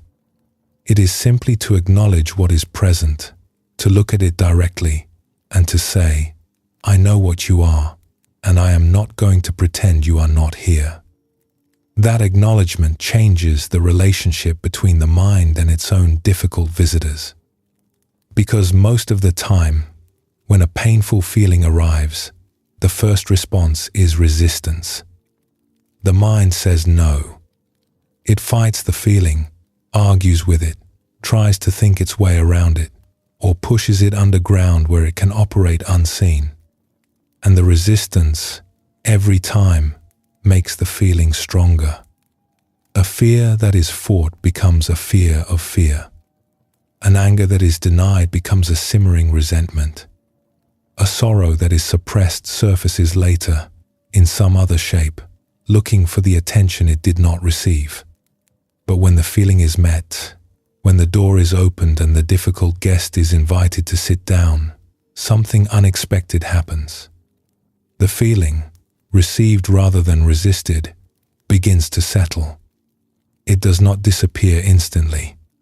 It does not evaporate in a flash of insight. But it softens, like a child who softens when she is picked up instead of scolded, like a clenched fist that opens when a hand is placed over it. The feeling was asking to be seen. Once it has been seen, it does not need to keep shouting. This is one of the deepest practical teachings in the Buddhist tradition, the difference between awareness and war. Awareness says, anger is present. War says, I should not be angry. Awareness says, sadness is here. War says, I need to fix this. The shift from war to awareness is a shift of a single word. From I am angry to anger is present. From I am sad to sadness is here. And in that shift, everything changes. Because I am angry binds the feeling to the self. It makes the anger part of who you are. Anger is present, lets the feeling be what it is, weather. A storm that moves through the sky without being the sky. And the sky does not need to fight the storm. The sky is large enough to hold it. What runs through both of these stories, the scholar with tea on her robe and the teacher pouring tea for his old adversary, is a single thread. Insight is real. Understanding is valuable. The teachings about non-self, about emptiness, about the constructed nature of suffering are true. And at the same time, feeling is real. Pain is present. Anger arrives. Grief lands. And the honest human response is not to use one truth to cancel the other, but to hold both of them at the same time, in the same hands, with the same care.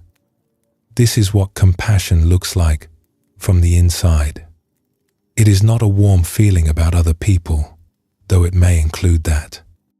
At its root, compassion is the willingness to be present with suffering, your own or someone else's, without looking away and without trying to argue it out of existence. It is the old woman pouring a second cup of tea after the spill. It is the teacher sitting across from the shadow and saying, "I see you." It is the voice that says, "Anger is present, and I am here with it, and I do not need it to leave before I can be at peace." There is a teaching in the Zen tradition that sometimes surfaces at the end of a difficult conversation.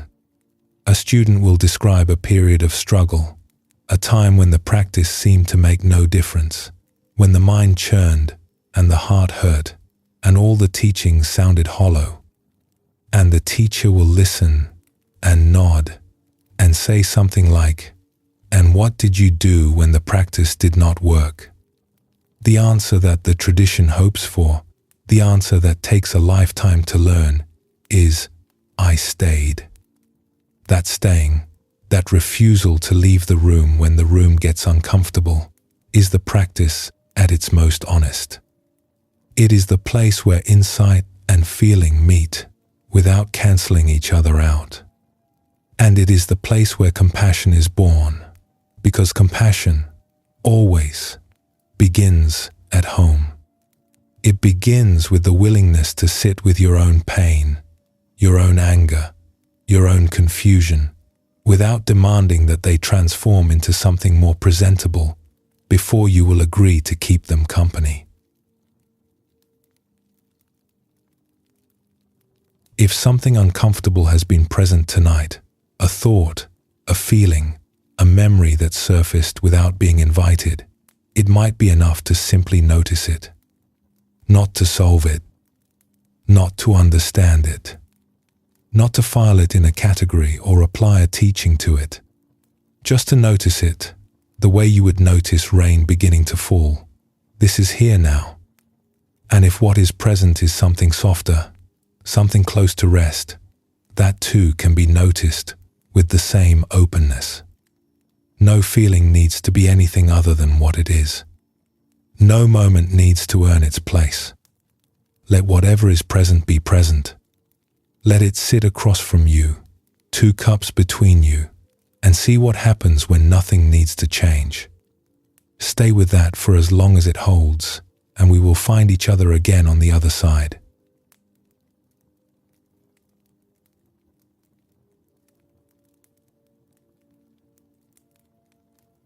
One of the quietest revolutions in the way a person sees the world happens when a single question changes. Instead of asking, "Why did they do that to me?" the question becomes, "What were they carrying that made them do that?" The shift is small.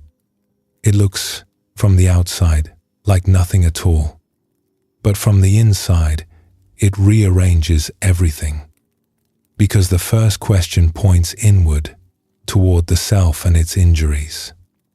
And the second question points outward, toward the life of the other person, the pressures she was under, the confusion she was in, the accumulated weight of every experience that led her to that moment. The first question builds a case. The second question dissolves one. The Buddha spoke often about the chain of cause and condition. Nothing arises on its own. Every action has a history behind it, a long trail of prior causes stretching back further than any eye can see. The person who speaks harshly at the end of a long day is not speaking only from this moment. She is speaking from exhaustion, from worry, from old patterns learned in childhood, from pain she may not even be aware of carrying.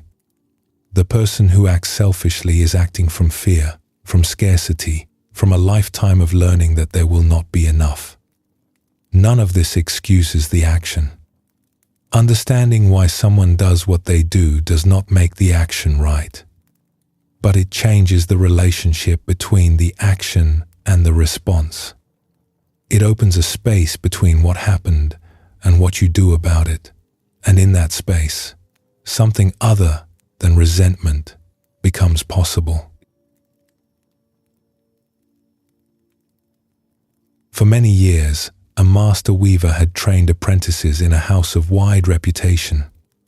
The house was known for its silks, the fineness of the thread, the complexity of the patterns, and young weavers came from distant towns to learn the craft.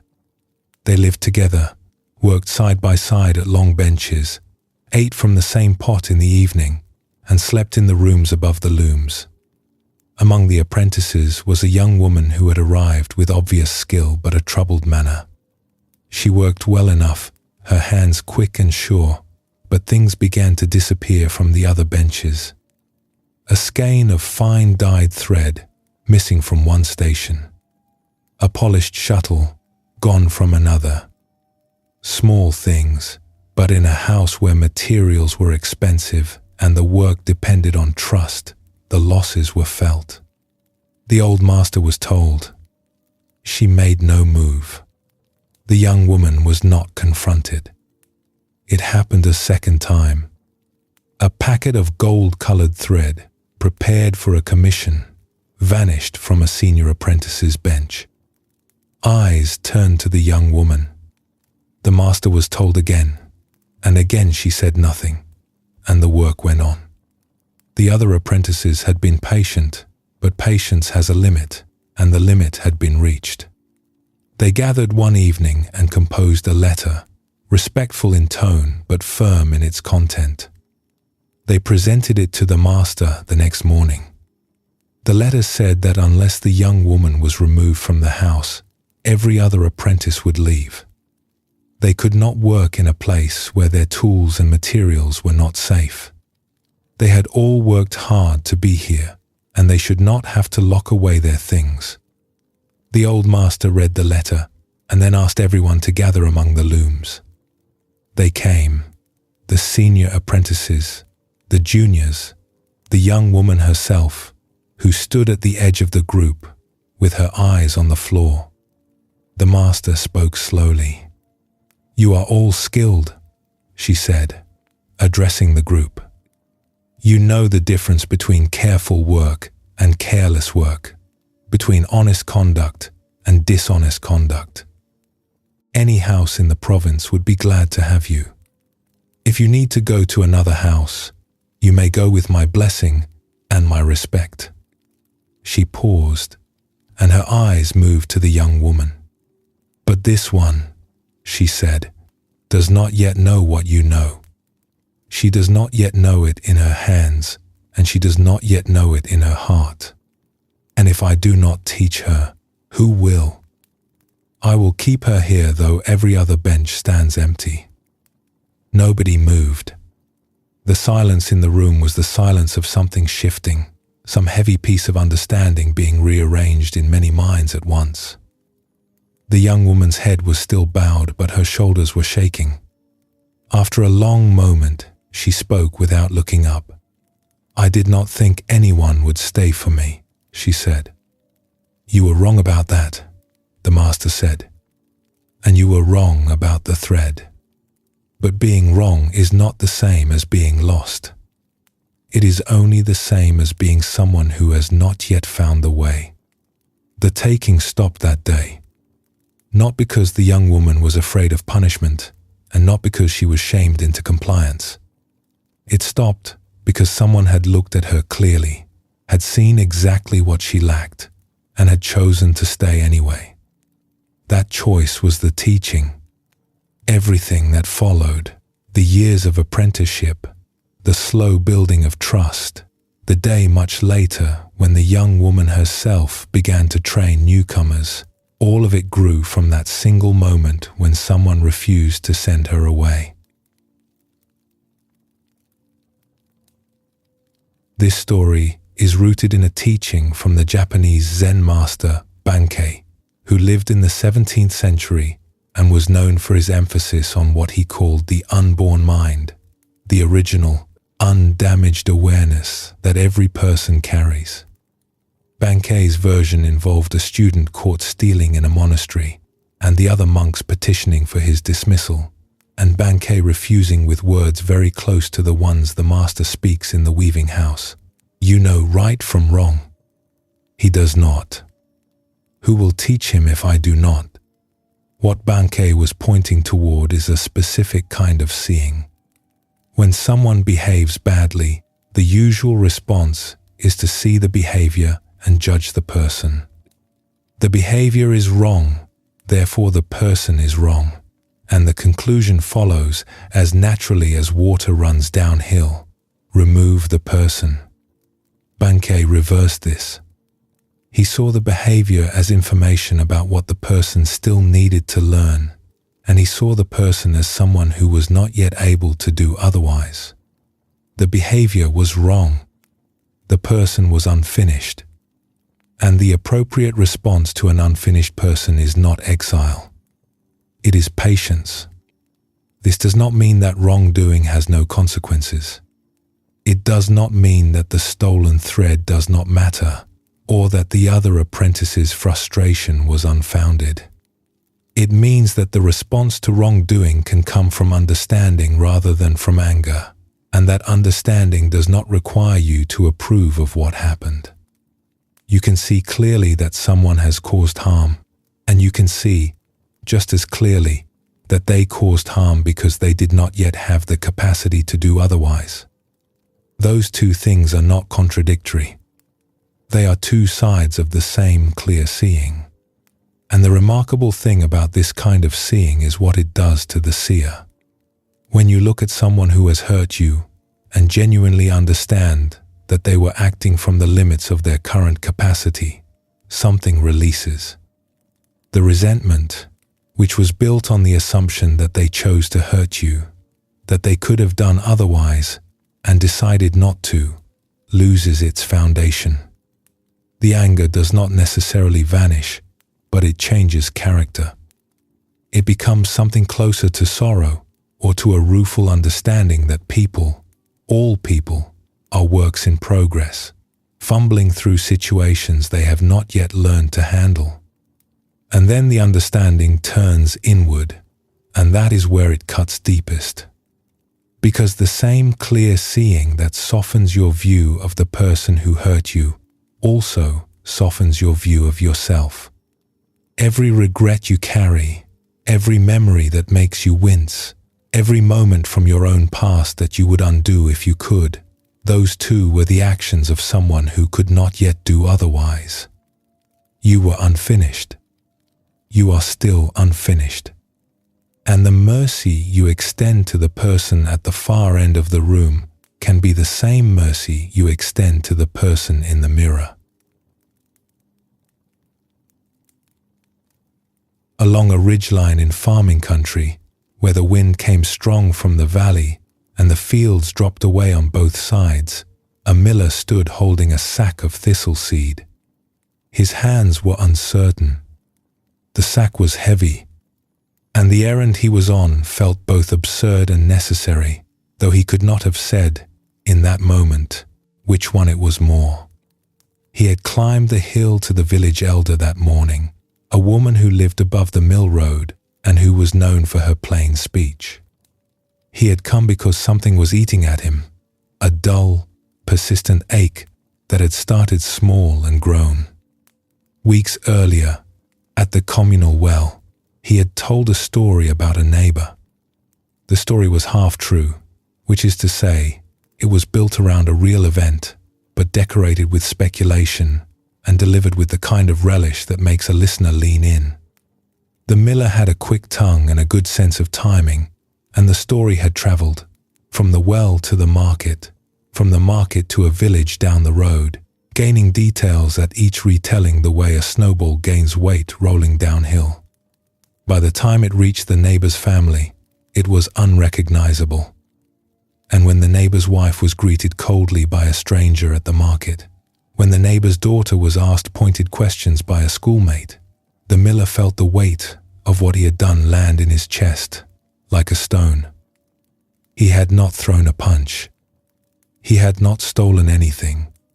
He had simply talked, and the talking had traveled, and the traveling had caused a kind of harm that no apology could precisely undo. So he climbed the hill to the elder and told her what he had done. He asked how to make it right. She looked at him for a long time, and then she asked him to do something he did not expect. She gave him a sack of thistle seed. and told him to walk the ridgeline on this windy afternoon and shake the seed out as he walked. He did it.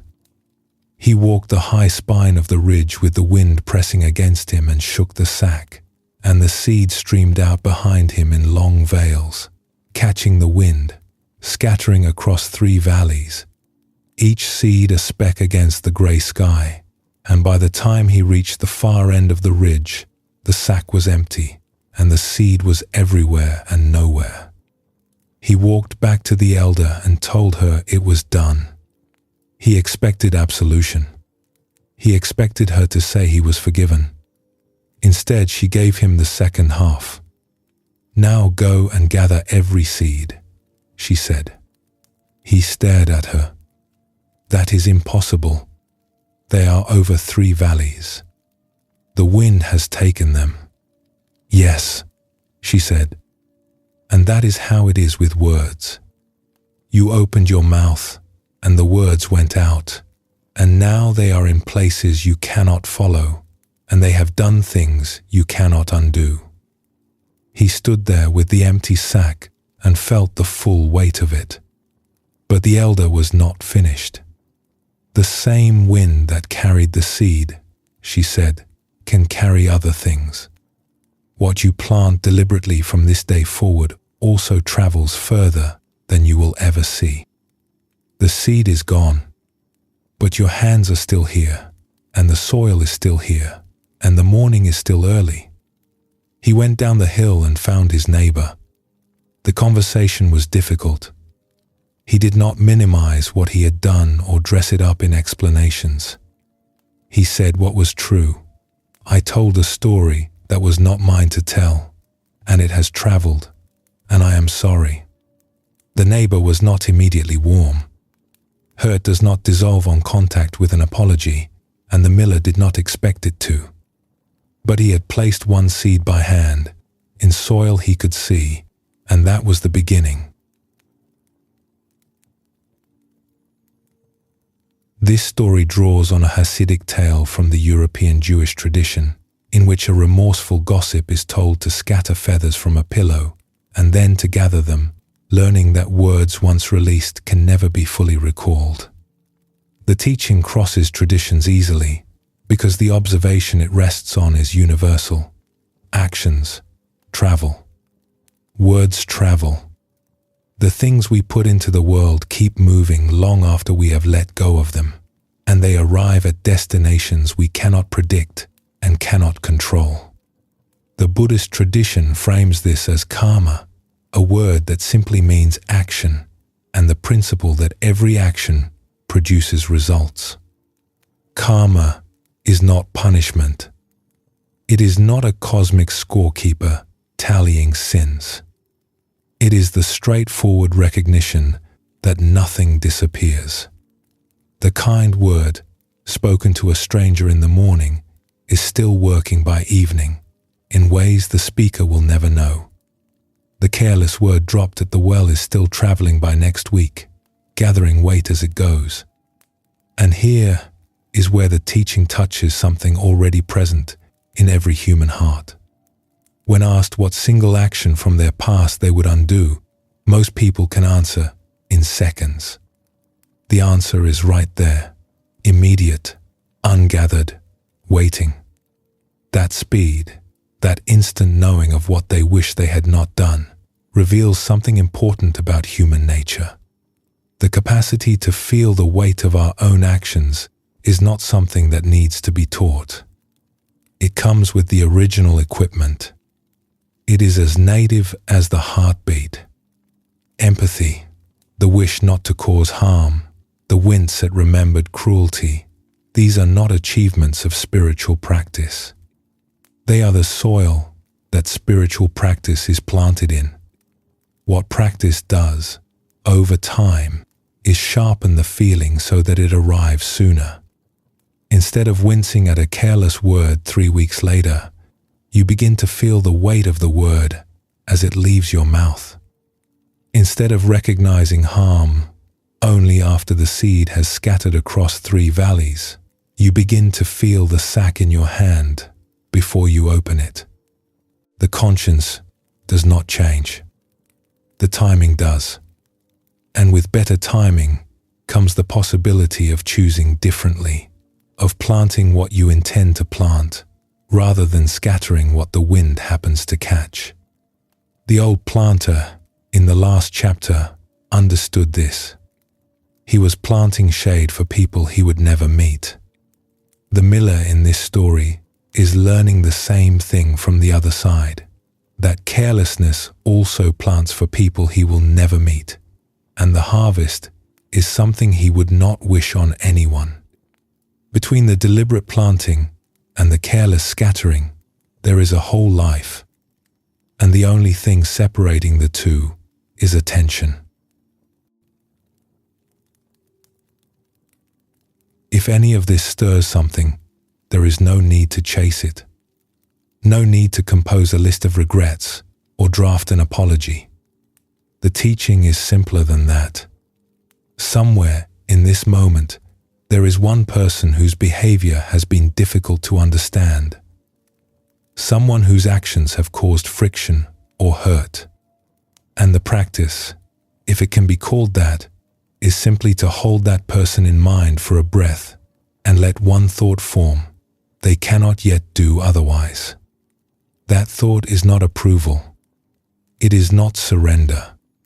It is a doorway into a larger room, one where people are seen whole, limitations and all, and where the seeing itself is a kind of care. And if the same thought, turned inward, touches something, let it. The same mercy, the same understanding, the same willingness to look at your own past and say, I was doing the best I could manage in that moment, and the moment is over, and the morning is still early. Let that settle. There is no rush, and nothing here needs to be resolved. Whenever the stillness feels full, we will move on together.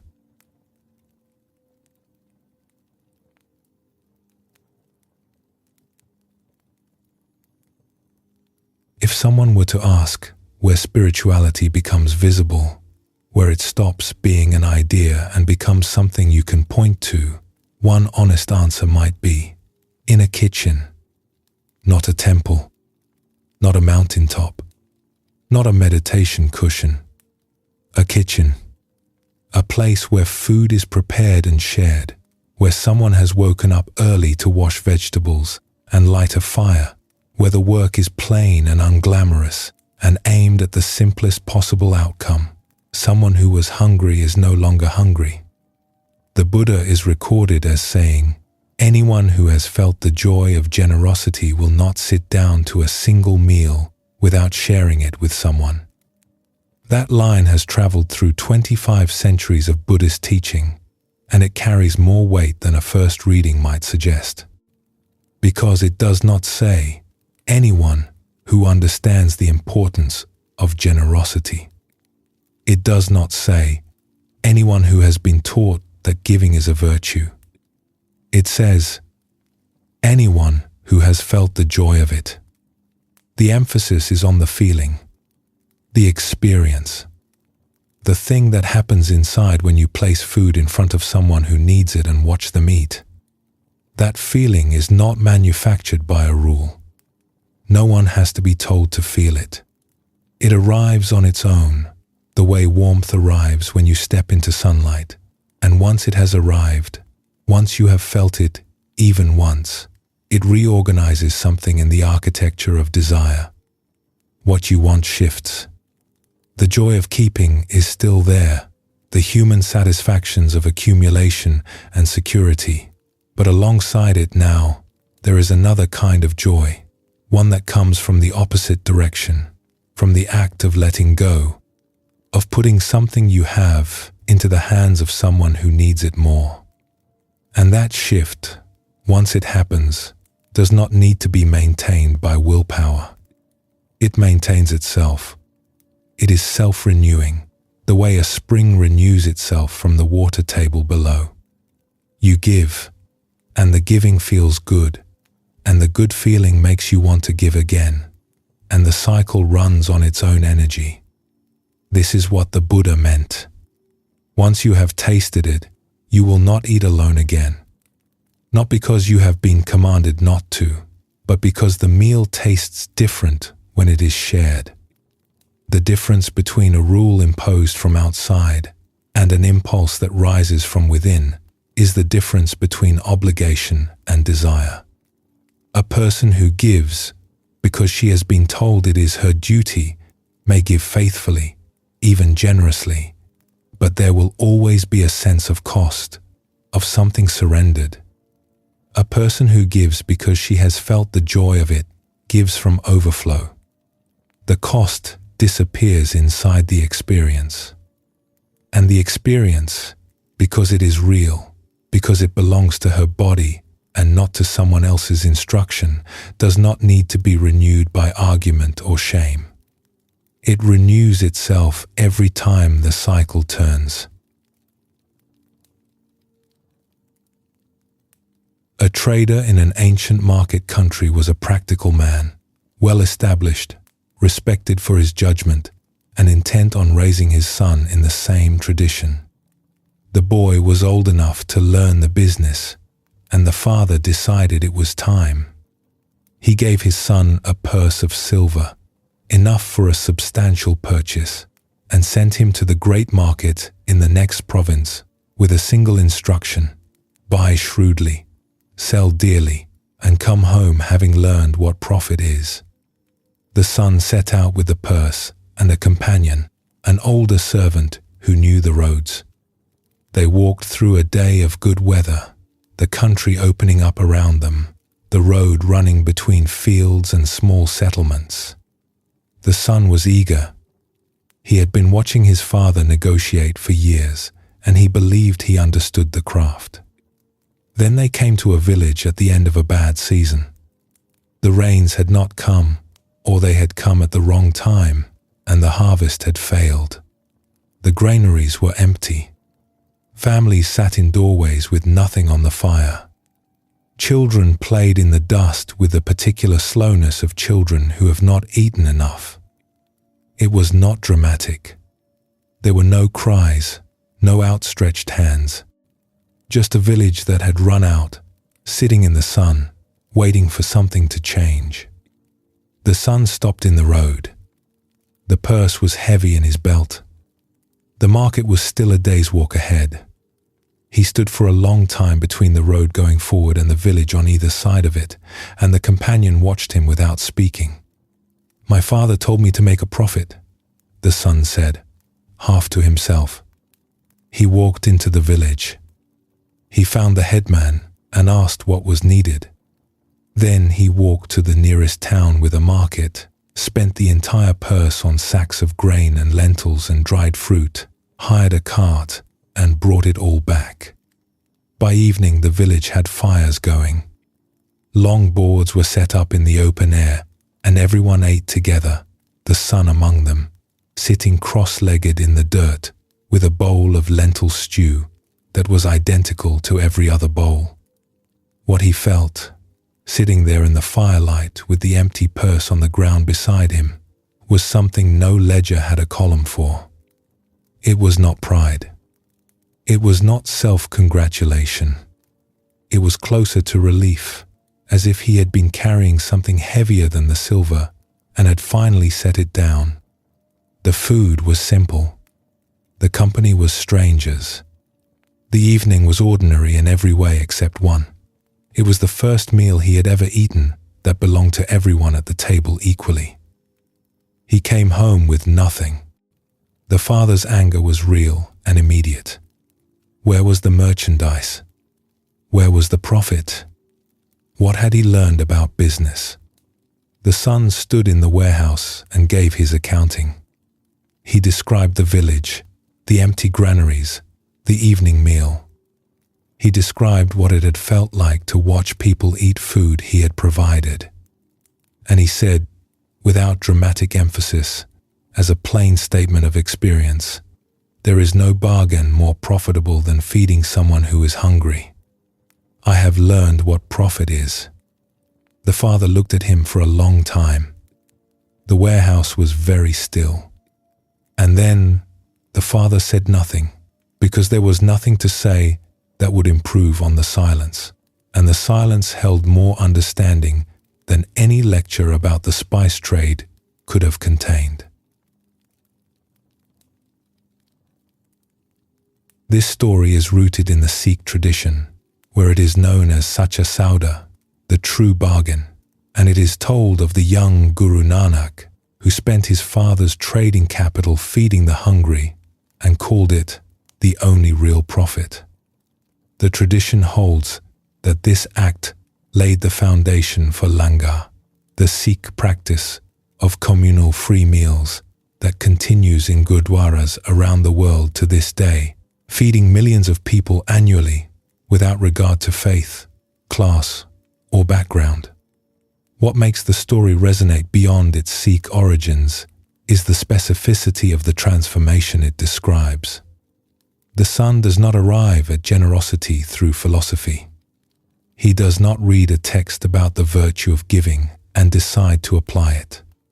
He arrives at generosity through direct experience, the feeling of sharing a meal, the sensation in the body, the something lifting quality that accompanies the act of feeding someone. The teaching enters through the hands, not the head, and once it enters that way, it stays. This is true across every tradition that takes generosity seriously. In the Buddhist tradition, dana, or generosity, is listed as the first of the 6 paramitas, the perfections that a practitioner cultivates on the path to awakening. It is first for a reason. It is the most accessible. It requires no special training, no philosophical preparation, no retreat to a mountaintop. Anyone can give. A child can share a piece of fruit. An old man with nothing can offer his time. And the joy that accompanies the act, the specific, bodily, unmistakable feeling of something releasing when you put something you have into the hands of someone who needs it, is the engine that drives everything else. This is also why the best test of a spiritual practice is not what happens on the cushion. It is what happens off the cushion. A person can sit for decades and cultivate extraordinary states of concentration, and if the sitting does not eventually produce some movement outward, some willingness to share what has been gathered, something is incomplete. The sitting is preparation. The giving is the fruit. And the fruit, like the fruit of the planter's shade tree, is not meant for the one who planted it. It is meant for whoever is standing in its shade, whoever is hungry, whoever needs what you happen to have in your hands at this moment. Once you have felt it, the calculation changes. Keeping is still satisfying, but it satisfies a smaller part of you. Giving satisfies something larger, something that includes the person you gave to and the circle of consequence that ripples outward from the act. And that satisfaction, because it includes more of the world, feels more like home. On ancient terraced hills where rice grew in stepped paddies from the valley floor to the ridgeline, 2 sisters farmed adjoining land. Their mother had divided the terraces equally at her death, the upper fields to the elder sister, who lived alone in a small house near the summit, and the lower fields to the younger, who lived with her husband and children at the foot of the hill. The harvest that year had been generous. Both sisters had filled their stores, and the rice was safely dried and stacked in the barns. There was enough for the winter and more, and by any practical measure, both households were secure. But on the first night after the harvest was counted, the elder sister could not sleep. She lay in her house at the top of the hill and thought about her younger sister. The younger sister had many mouths to feed, children growing fast, a household that consumed rice as quickly as it could be cooked. The equal division, the elder sister thought, was not truly equal. She had only herself. Her sister had a family. What seemed fair on paper was not fair in life. She rose in the dark, filled a sack with rice from her own store, and carried it down the hill path to her sister's barn. She moved as carefully as she could, set the sack inside the door, and climbed back home. In the morning, her stores looked the same. She had not taken much, and the barn was full. At the foot of the hill, the same night, the younger sister could not sleep either. She lay beside her husband and thought about her elder sister. The elder sister lived alone. She had no children to help with the work, no one to share the evenings with, no one to care for her if the season turned hard. The younger sister had hands in abundance, voices in every room, warmth at every meal. Her sister had the silence of one. The equal division, the younger sister thought, was not truly equal. She rose, filled a sack from her own store, and carried it up the hill path to her sister's barn. In the morning, both sisters stood before their stores and found them unchanged. Each concluded she had not carried enough. The next night, each carried more. This continued through the weeks after harvest. The path between the two barns wore a track in the grass. The sisters never spoke of it. They never planned it. Each moved in the dark, guided by the same thought arriving from opposite directions. My sister needs this more than I do. Then one night, a clear night in late autumn when the moon was full and the terraces shone silver from the ridge to the valley floor, the two sisters met on the middle terrace. The elder was coming down, a sack under each arm. The younger was coming up, her own sacks balanced on her shoulders. They stopped on the low stone wall that divided the upper fields from the lower, and they saw each other, and they understood everything at once. Neither spoke for a long time. They set their sacks down on the wall and sat beside them, two women on a stone wall on a moonlit hill, with the whole valley sleeping below, and what passed between them was larger than any conversation could have held. The mystery of the unchanging stores was solved. The source of the nourishment that had been sustaining each of them, without either of them knowing it, was the other. After a while, the elder sister laughed softly, and the younger sister leaned against her shoulder, and the rice sat between them, belonging to both and to neither, and the night continued in its own time.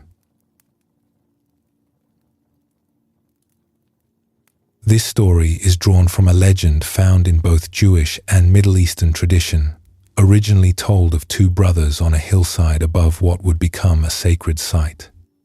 The core of the story, two people secretly giving to each other and meeting on the hill with arms full, has crossed cultures for centuries because it describes something that every generous heart recognizes. Giving is not a one-way transaction. It is a circle. And within the circle, the giver and the receiver are not fixed roles. They trade places constantly, often without knowing it. This is what the ferrywoman's crane, the old planter's shade tree, the carver's bell stand, and the miller's thistle seed have all been circling from different directions. Everything is connected. Every act moves outward. And the particular joy of generosity, the one the Buddha said would change every meal forever, is the joy of feeling yourself inside the circle rather than outside it, participating in a flow that was already moving before you arrived and will continue after you go. The theologians call this grace. The Buddhists call it interdependence. The Sikh tradition calls it seva, selfless service. The mother who stayed up late to prepare food for tomorrow's guests calls it Tuesday. The names do not matter.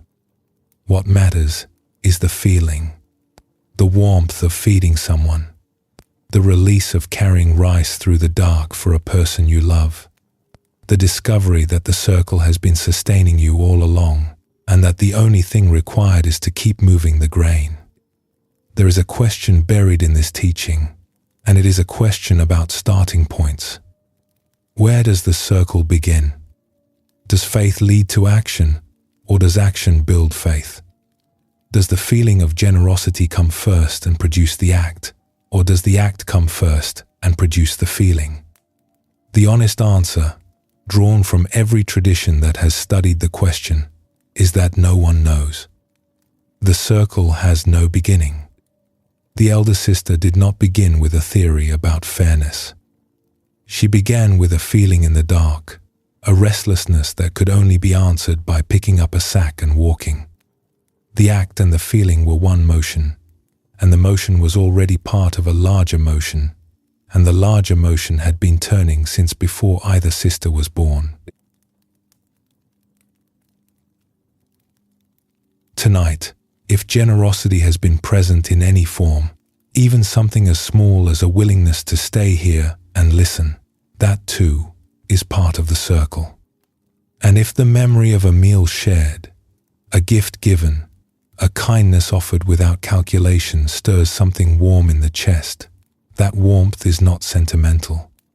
It is the echo of something real, something that happened, something that is still rippling outward in ways no one can trace. Let that warmth be here for a moment. There is nothing to do with it.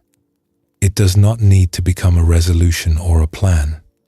It only needs to be felt, the way the sister on the hill felt the moonlight on the rice, present, full, and belonging to everyone. When this moment has had its say, we will go on together.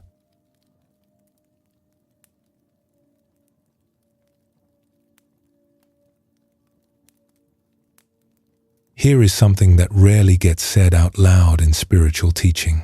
Sometimes the practice does not work. Sometimes you know exactly what you are supposed to do. You can see the story the mind is telling. You can name the pattern. You can recite the teaching that applies. And none of it makes any difference. The suffering continues. The anger does not lift. The sadness does not pass. The letting go that every teacher recommends sits just out of reach, visible but ungrasped, like fruit on a branch too high to climb. The third of the Buddha's Four Noble Truths says that the end of suffering is possible. Peace is possible. Liberation is real. And that teaching is true. But there is a space between the truth of that teaching and the reality of any given Tuesday afternoon, and that space is where most of human life actually happens. Peace is possible, and right now, it is not here. Liberation is real, and right now what is real is the ache in the chest and the thought that will not stop circling. Thomas Merton, the Christian contemplative and monk, left behind a sentence that sits right in that space. He said, "It is all suffering, and it is all compassion. Both at once, both true. The suffering that is present right now, and the compassion that meets it, and neither one cancelling the other out." That sentence does not resolve anything. It does not offer a way through. It simply names what is, with both hands open, holding everything at once. In a farming valley far from any city, a man known to his neighbors as steady and kind carried a private burden. He had a temper. It rose in him, without warning, over small things: a broken fence rail, a slow-moving ox in the field, a careless word from a stranger at the market. The flare was brief but intense, and after it passed, he stood in its wake, ashamed, every time, as reliably as the anger itself. What wore him down was not the temper. It was what came after. The verdict. The long inner speech that followed every flare. A better man would have held that. A more disciplined person would not be standing here shaking over a broken fence. After all these years, after all the sitting and the studying and the trying, How is it possible that this still happens? That speech was worse than the anger. The anger lasted seconds. The speech lasted hours, sometimes days, a low hum of self-accusation running underneath everything else he did. He decided to seek help. He walked 2 days into the mountains, climbing above the tree line to a stone hermitage where an old teacher lived alone, a man who had spent decades in practice and who was said to see things plainly. He sat across from her in her small room and told her everything, and he told it the way a person confesses a crime, head down, voice low, expecting judgment. "I was born with a crooked heart," he said. "I have tried everything I know. I have sat. I have studied the teachings. I have watched my mind. And still this anger rises, and still I cannot stop it. And the fact that I cannot stop it after all this time proves that something in me is broken." The old man listened to all of it. Then he leaned forward with what looked like genuine interest. "Show me this temper," he said. "Right now. I would like to see it." He blinked. "I cannot show it to you now. It is not here now. When is it here? It comes when it comes. Without warning. I cannot produce it at will. Can you bring it to me the next time you have it? Carry it up the mountain and show it to me then." He shook his head. "It never survives the walk. By the time I am on the road, it has already passed." He sat back. "Then listen carefully," he said. "What you cannot produce at will and cannot carry on your back is not your nature. You were not born with it. Your parents did not hand it to you at the door on your way into the world. It is a storm that crosses your valley, and you have been calling the storm by your own name." He sat with that for a long time. The room was very still. "But it keeps coming back," he said. "Storms do," he said. "That is what storms do. And the valley is still there after the storm passes. The valley does not call itself broken because it rained." He walked back down the mountain the next day, and the valley was the same valley, and the fences were the same fences, and the ox was the same ox. And the first time the heat rose in him, it rose in the same old way, fast and sharp, over something that did not deserve it. But this time, in the moment after the flare, something was different. Instead of the verdict, instead of the long prosecution, there was a flicker of curiosity. He watched the anger the way you might watch a weather system crossing a ridge. Here it comes, and there it goes, and the ridge is still here. It was not a cure. The temper did not vanish. But the self-accusation, the worst story of all, the one that said a truly wise person would never be caught like this, began to thin. He had been told by someone who had no reason to lie that the storm was not him.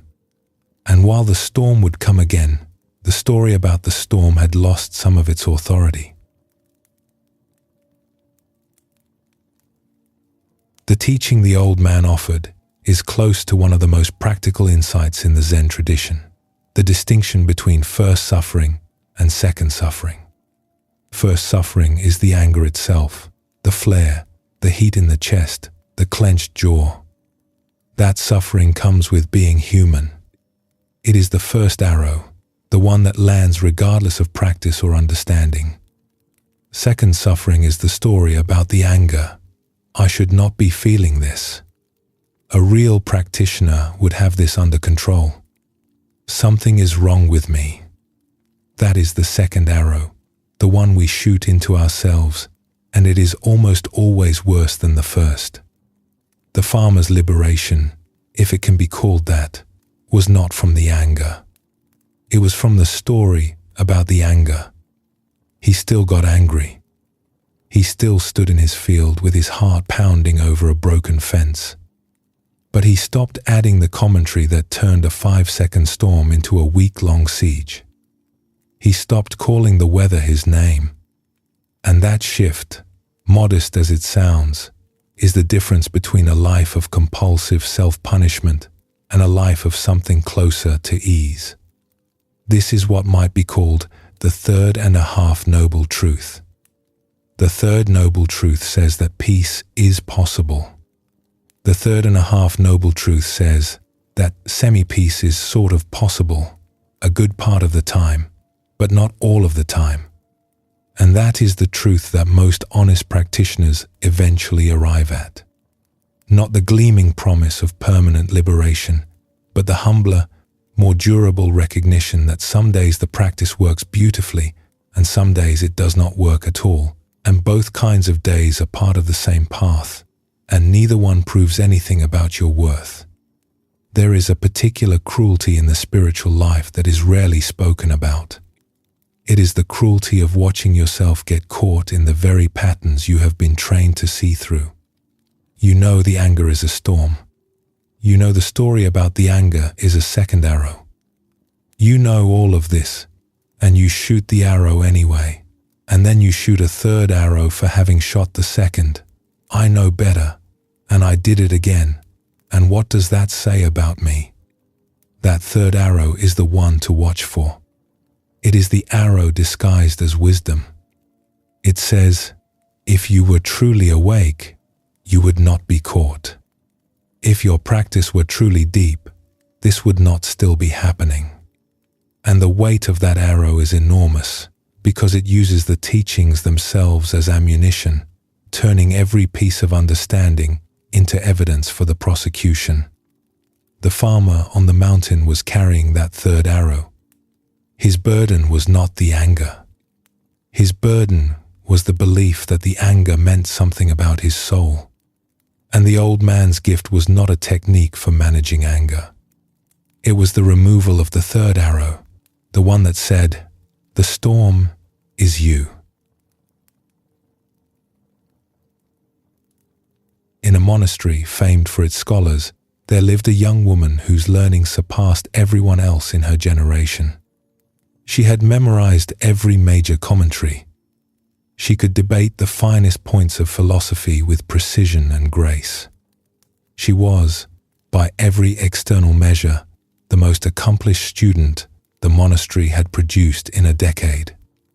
Her old teacher asked her one question. Before you had learned a single word, before you could tell east from west, before any teaching had reached your ears, what were you? She went to her library and searched. She read through the night. She brought answers, one after another, and each one was her learning, talking, and she knew it, even as she spoke. Each answer was a recitation dressed as a realization, and her teacher's face told her everything. The failure cracked something open that success had kept sealed. She gave her books away, one by one, to younger students who were glad to have them. She left the great monastery without ceremony, walking out through the gate with nothing but a cloth bag and a pair of worn sandals, and she walked for a long time into hills she did not know until she found a ruined hermitage on a slope above a bamboo grove. The roof leaked. The garden was overgrown. No one had lived there in years. She asked the abbot of a nearby village temple if she could serve as its keeper, and he agreed, and she took up the broom and began sweeping. She swept the paths. She cleared the weeds. She patched the roof where she could and accepted the rain where she could not. The seasons came and went. Spring blossoms fell on the paths she had just swept, and she swept them again. Autumn leaves piled in corners, and she raked them out. Winter frost cracked the stones, and she set them back in place. She was no longer looking for anything. She had stopped asking the question. The broom and the stones and the changing light were the whole of her days. Then, one ordinary autumn morning, the broom caught a pebble and flicked it against a stalk of bamboo. and the stalk made one small, clean sound, tok. In that sound, everything she had searched for was simply present.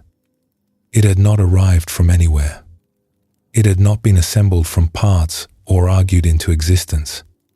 It was there the way the air was there, the way the hillside was there, complete, undeniable, and as old as the first breath she had ever taken. She stood in the garden with the broom in her hands and understood that the answer to her teacher's question had never been in any book.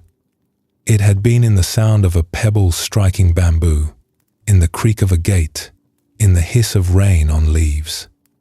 It had been in every moment she had been too busy knowing things to notice. She bathed. She lit incense.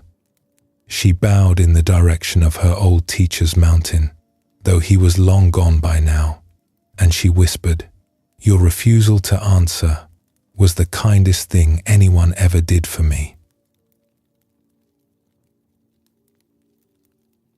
This story belongs to the Zen tradition, where it is told of the monk Xiangyan, also known as Kyogen, who lived in 9th century China. The historical Kyogen burned his books, became a caretaker of an abandoned site, and was awakened by the sound of a pebble striking bamboo. His teacher, Guishan, had been unwilling to give him the answer he sought, knowing that any answer given by another person would always belong to that person and never to Kyogen himself. The teaching nested inside this story is the teaching about grace. Kyogen did not earn his awakening. He did not achieve it through study, though he studied harder than anyone. He did not force it through effort, though he spent years sweeping paths and patching roofs. What he did, and this may be the hardest thing any seeker ever does, was stop trying to make it happen. He let go of the search itself. He stopped insisting that he would find the answer if he just looked harder, read more, practiced more fiercely. And in the space that opened when the insistence dropped, the answer arrived on its own, delivered by a sound that had been available every day for years. The word grace is not common in Buddhist vocabulary, but the experience it names is everywhere in the tradition. The mind relaxes and something falls away, not because someone forced it, not because a technique succeeded, not because enough effort was finally applied. It falls away because the conditions for its falling were met, and the conditions included, paradoxically, the end of trying to create the conditions. The fist opens when the fist gets tired. The water clears when no one is stirring. The pebble strikes the bamboo on a morning when no one is listening for anything at all. This is what the old farmer's teacher meant when he said the storm is not you.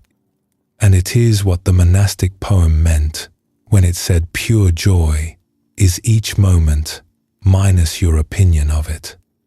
The striving itself, the relentless effort to get somewhere, to become someone who has the answer, to force the mind into the shape it is supposed to hold, is the final layer of opinion, the last story the mind tells about itself. And when that story falls away, when the hand that was grasping finally opens, not because someone pried the fingers apart, but because the hand simply grew tired enough to soften, what has been there all along is free to show itself. Merton's line returns here with its full weight. It is all suffering and it is all compassion. The years of striving were suffering. The sound of the pebble was compassion. And they were not two different things. The suffering was the necessary preparation for the opening, and the opening was the suffering's own resolution, and neither one could have happened without the other. If any of this resonates with a struggle that has been going on for a long time, a pattern that will not break, a habit that returns despite every effort, a pain that understanding has not been able to dissolve, there is something here that may be useful. It is not a solution. It is a permission. The permission is this: sometimes you cannot let go. Sometimes the practice fails. Sometimes you see the way out of the suffering and you cannot take it, and you stand there knowing and not being able to act on the knowing, and that is its own particular kind of pain. And that pain, that moment of honest helplessness, is not a mark of failure. It is the place where compassion is born.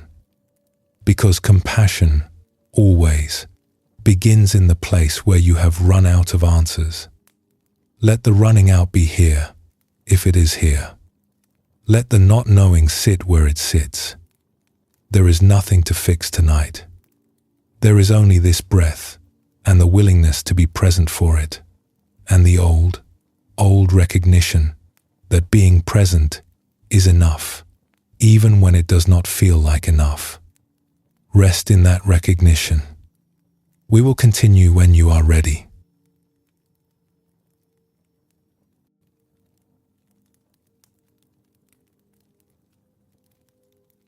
In Nikos Kazantzakis' novel, Zorba is asked by a younger man whether he has ever been married.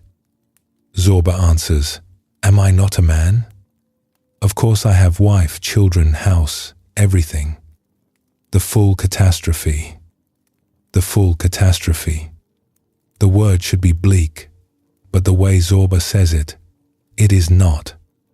He says it with his arms open, as if he is describing a feast. Wife, children, house, everything. All of it.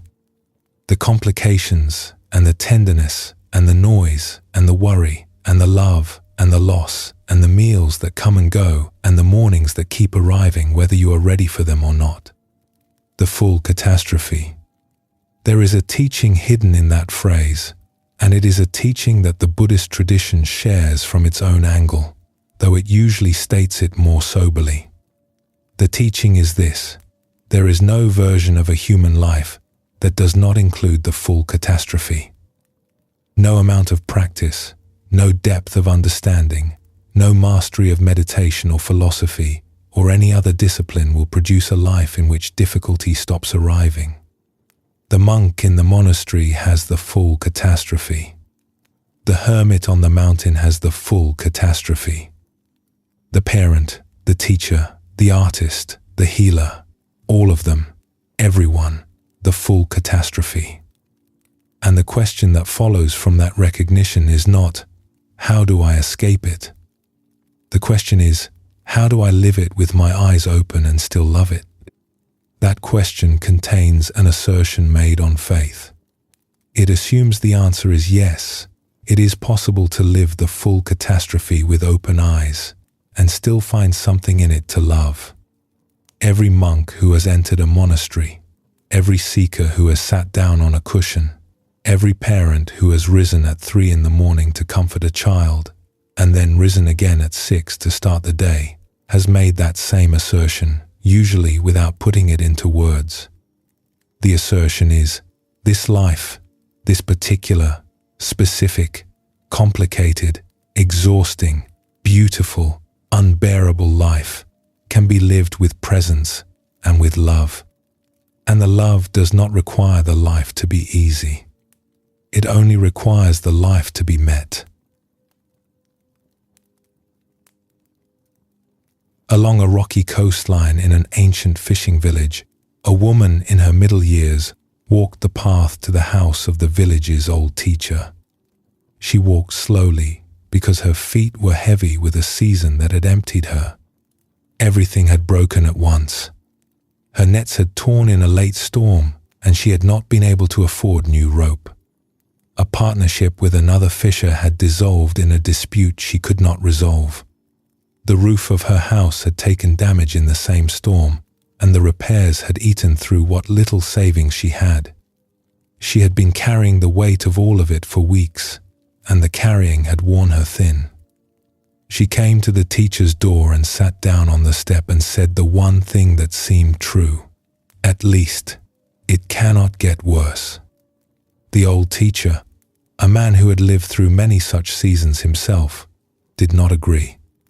He did not disagree either. He simply asked the fisherwoman to come back and tell him how things stood whenever she could, for as long as she needed. That same week, things got worse. A detail the story does not linger on, an additional loss arriving in the wake of the others. The way waves keep coming after the storm that made them has already passed. Word reached the teacher on the hill. Then the seasons turned. They always turn. The nets were mended. New rope was found. The partnership was replaced by a different arrangement, less ideal but workable. The roof was patched.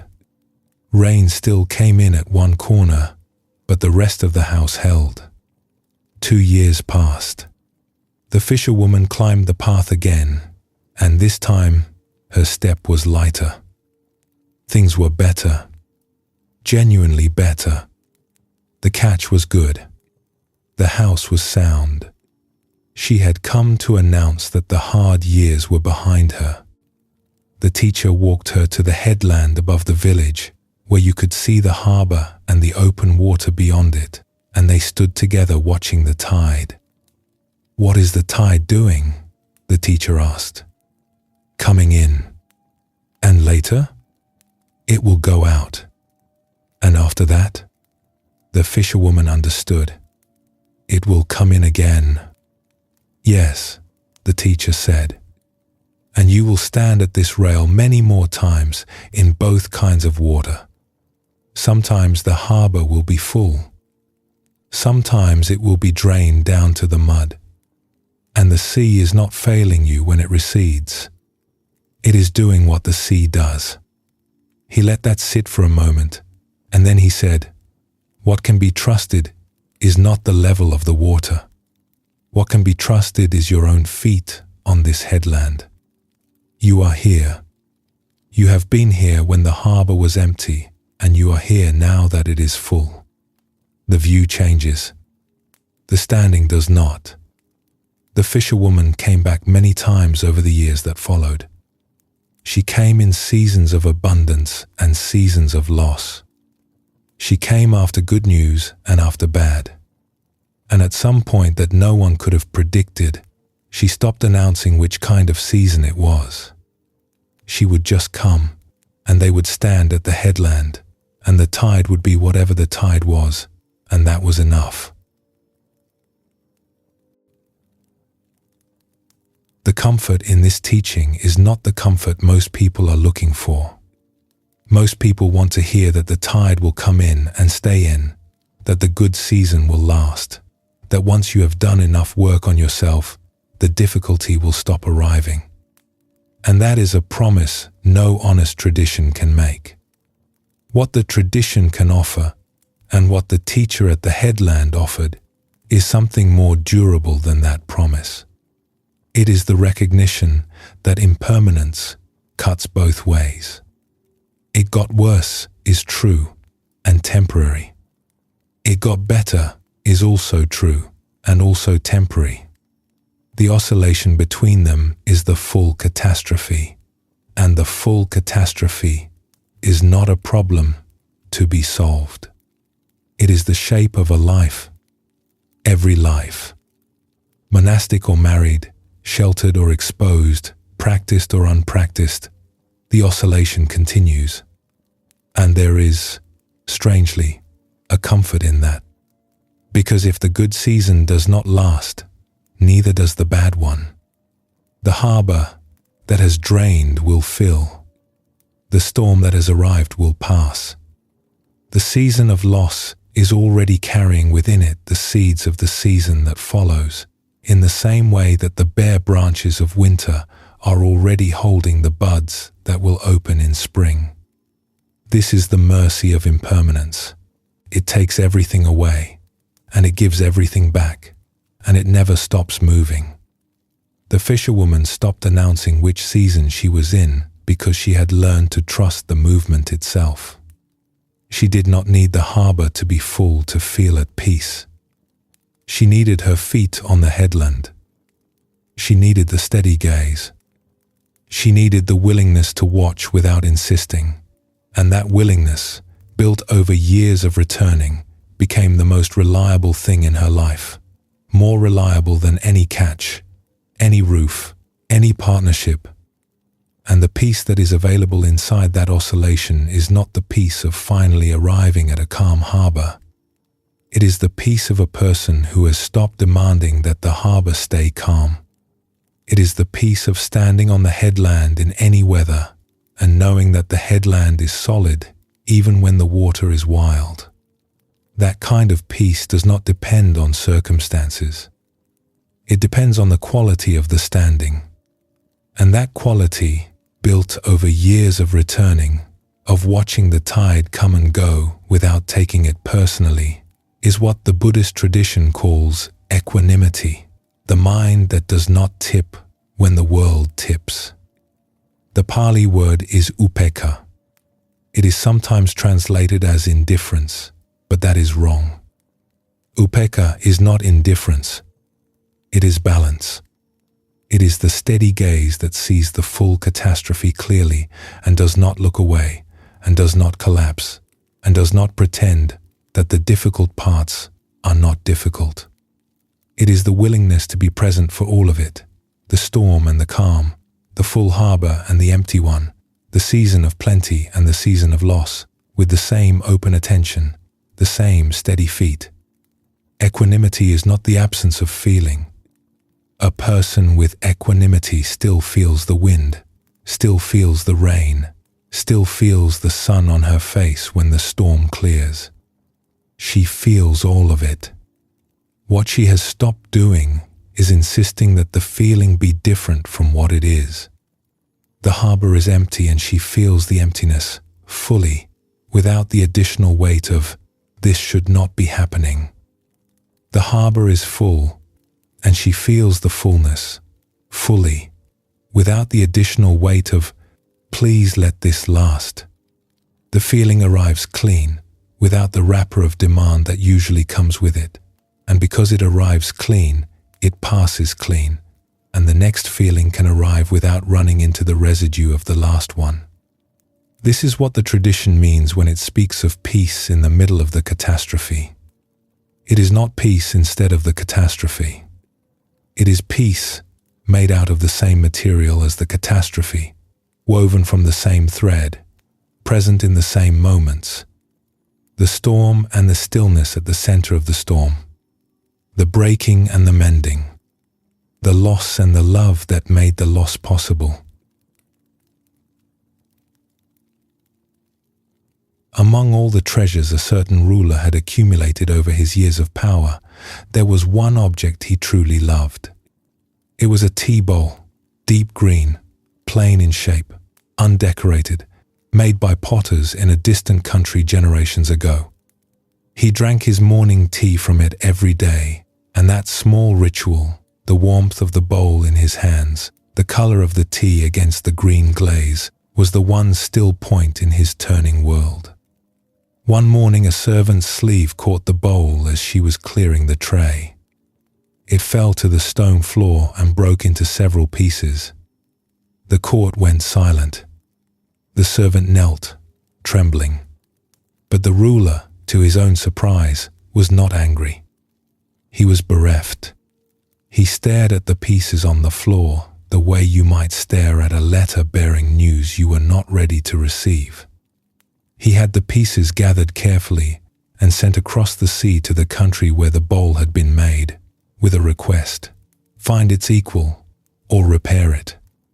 Word came back that no equal could be found. The potters did what they could. They fitted the pieces together with heavy iron staples, the standard repair of the time, and sent the bowl home. When the ruler unwrapped it, he set it on the shelf and could not bring himself to use it. The staples were crude, functional, ugly. The bowl that had been his one simple pleasure now looked like a wound held shut with stitches. It sat on the shelf for months, neither discarded nor used, a daily reminder of something broken that could not be undone. Then, an old lacquer craftsman heard about the bowl and asked permission to try a different kind of repair. She was given the pieces, and she took them to her workshop. What she did took months. She cleaned every broken edge with patience that the ruler, watching through occasional visits, found almost unbearable. She joined the pieces with lacquer drawn from trees, layer upon careful layer, each one dried and polished before the next was applied. And in the final layers, she mixed the lacquer with fine gold dust so that when the bowl was reassembled, every crack, every place where the break had run through the glaze, was traced with a line of gold. When she returned the bowl to the ruler, it was not the same bowl. It was something else entirely. The green glaze was the same, the shape was the same, the weight in the hand was the same.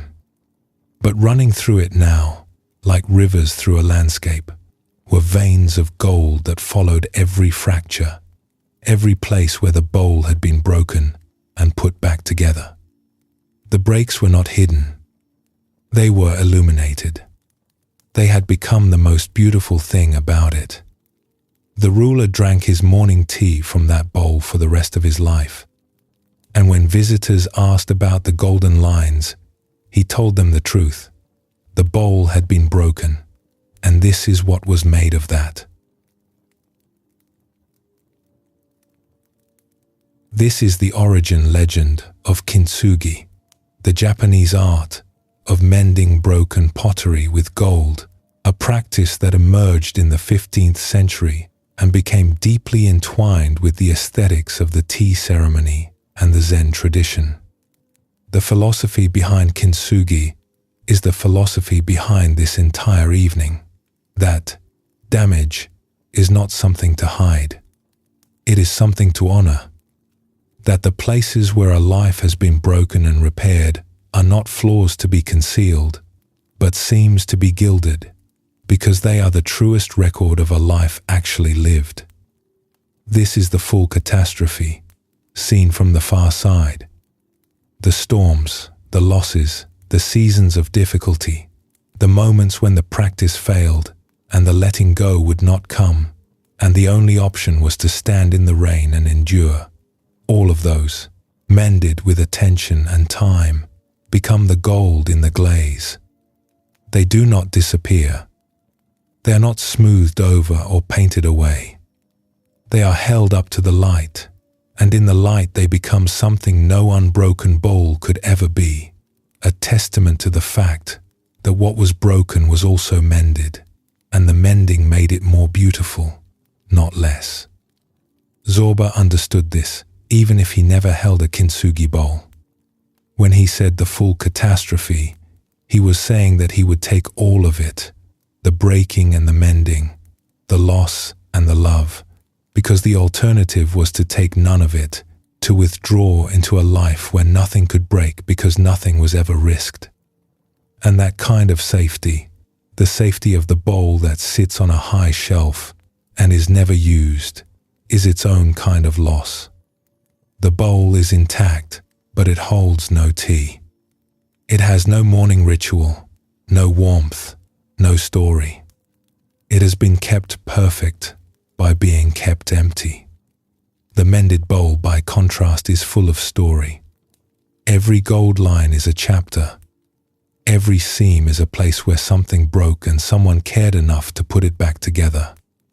And the tea it holds, the morning tea that the ruler drank for the rest of his life, tastes the way tea tastes when it is drunk from something you almost lost and chose to keep.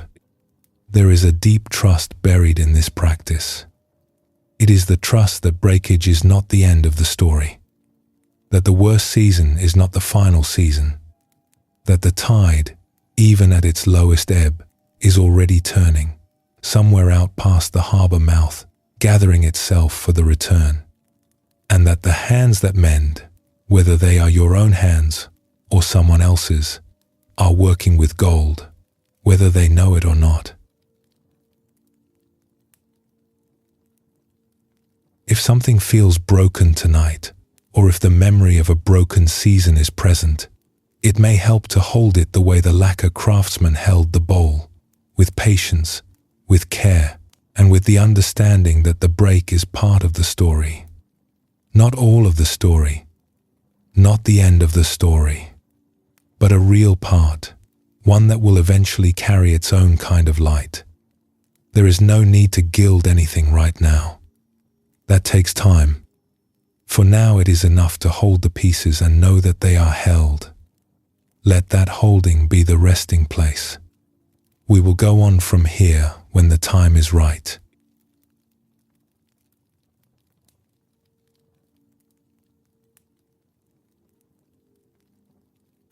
After all the paths and all the practices, after all the stories and all the teachings, after the settling water and the single flower and the crane and the gold in the cracks, there is a question that the evening has been circling since its first words. It is the question every seeker eventually asks, usually late at night, usually alone, usually after years of looking. What if the thing I have been searching for was never far from where I started? The Zen tradition has a way of framing this question that is startling in its directness.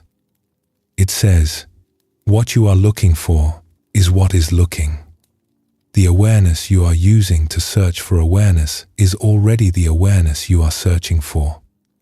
The eye cannot see itself, but everything it sees is proof that it exists.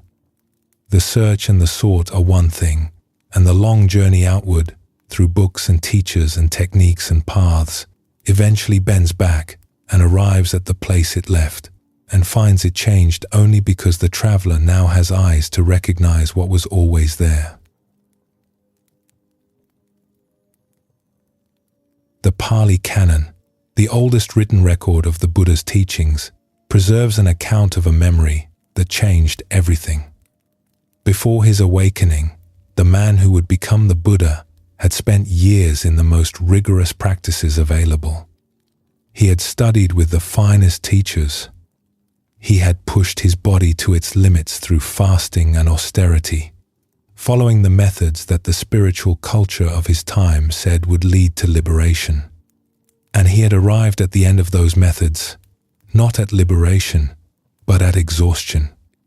The practices had taken him as far as they could go, and what lay at the far edge of that effort was not freedom. It was a wall. He sat by a river, thin and worn, having given up the severe path because it had proven to be a road that led to its own dead end. And in that emptied, open, asking nothing moment, a memory rose unbidden from somewhere very deep.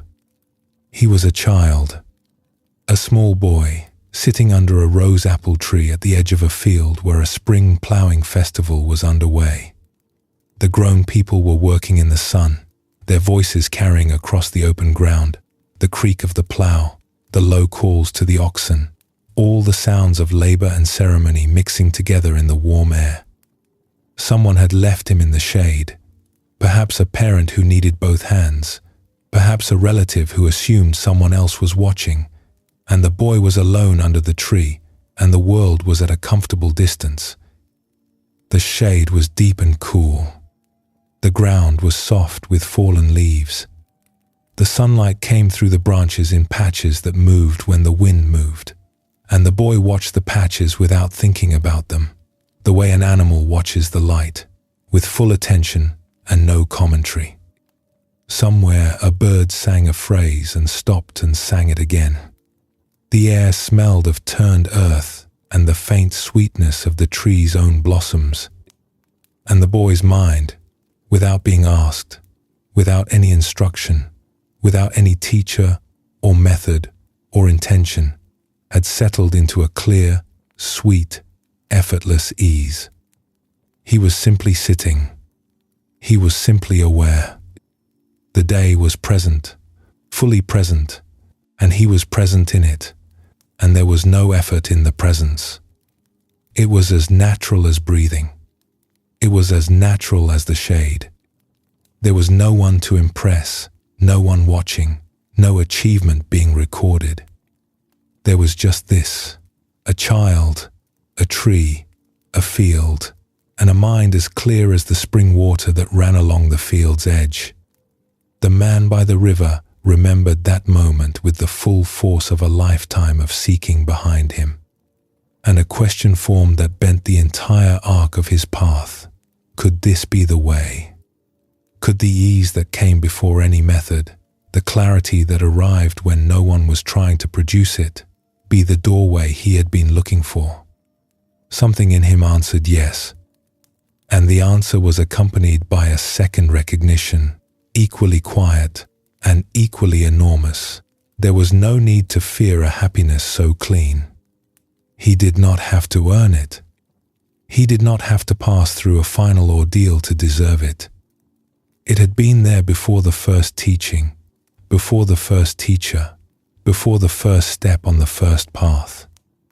It had been there when he was a boy under a tree, and it was here now, by the river, in the open hands of a man who had finally stopped grasping. He accepted a simple meal from a village girl who brought rice and milk. He found a broad tree on a riverbank. He sat down in the same natural way the child had sat, not forcing anything, not arranging himself into a posture of achievement, just sitting. And what followed, what the tradition calls his awakening, followed from that, from the willingness to trust what was already present, to sit with it instead of chasing it, and to let the old, native ease do its own work. The story closes not on the awakening itself, which belongs to a silence deeper than words, but on the recognition that preceded it. The way was shown to him by a child in the shade of a tree, and the child was himself. This is one of the most tender moments in the entire Buddhist canon. The man who had pushed harder than anyone, who had tried more methods and endured more difficulty than any of his contemporaries, found the doorway in a childhood memory of doing nothing. The irony is enormous and also completely in keeping with everything the tradition teaches. The mind clears when it settles. The water clears when no one stirs it. The bell stand appears in the tree when the carver forgets herself. And the path completes when the seeker remembers that the ease he was looking for was present before the search began. Every practice that came before the memory, every teacher, every method, every failed attempt was part of the journey. None of it was wasted. The years of study taught the scholar what books could not provide. The years of sweeping taught the caretaker what effort could not produce. And the years of severe striving taught the man by the river what striving could not reach. Each path, however partial, however painful, was carrying the seeker toward the moment when the seeking itself would soften, and the original ease would be recognized for what it was, the ground that had been underfoot the whole time. This is what the Buddhist tradition means by Buddha nature, the teaching that every being already possesses the capacity for awakening. Buddha nature is not something acquired. It is not installed by practice or bestowed by a teacher. It is what remains when everything that was covering it, the opinions, the stories, the demands, the endless self-improvement projects, falls away. It is the cleared water. It is the bell stand that was already in the tree. It is the child under the rose apple tree, at ease without trying, present without effort, whole without achievement. In the Zen tradition, there is a set of images called the 10 ox herding pictures, first drawn in 12th century China, that trace this entire journey in a sequence of wordless scenes. A young herder discovers one morning that her ox is gone. The ox is her own true nature, the awake, undivided awareness that belongs to every being, and she has somehow lost track of it. She sets out to find it, and the search takes her through tall grasses, down forking paths, along rivers, into territory she does not know. At first there is nothing but the search itself. She calls. She listens. She looks for tracks. The landscape is wide and unhelpful, and other travelers she meets claim to have seen the ox everywhere and nowhere, each one pointing in a different direction. Then one day she finds tracks in the mud, real tracks, heavy and recent, leading into a thicket.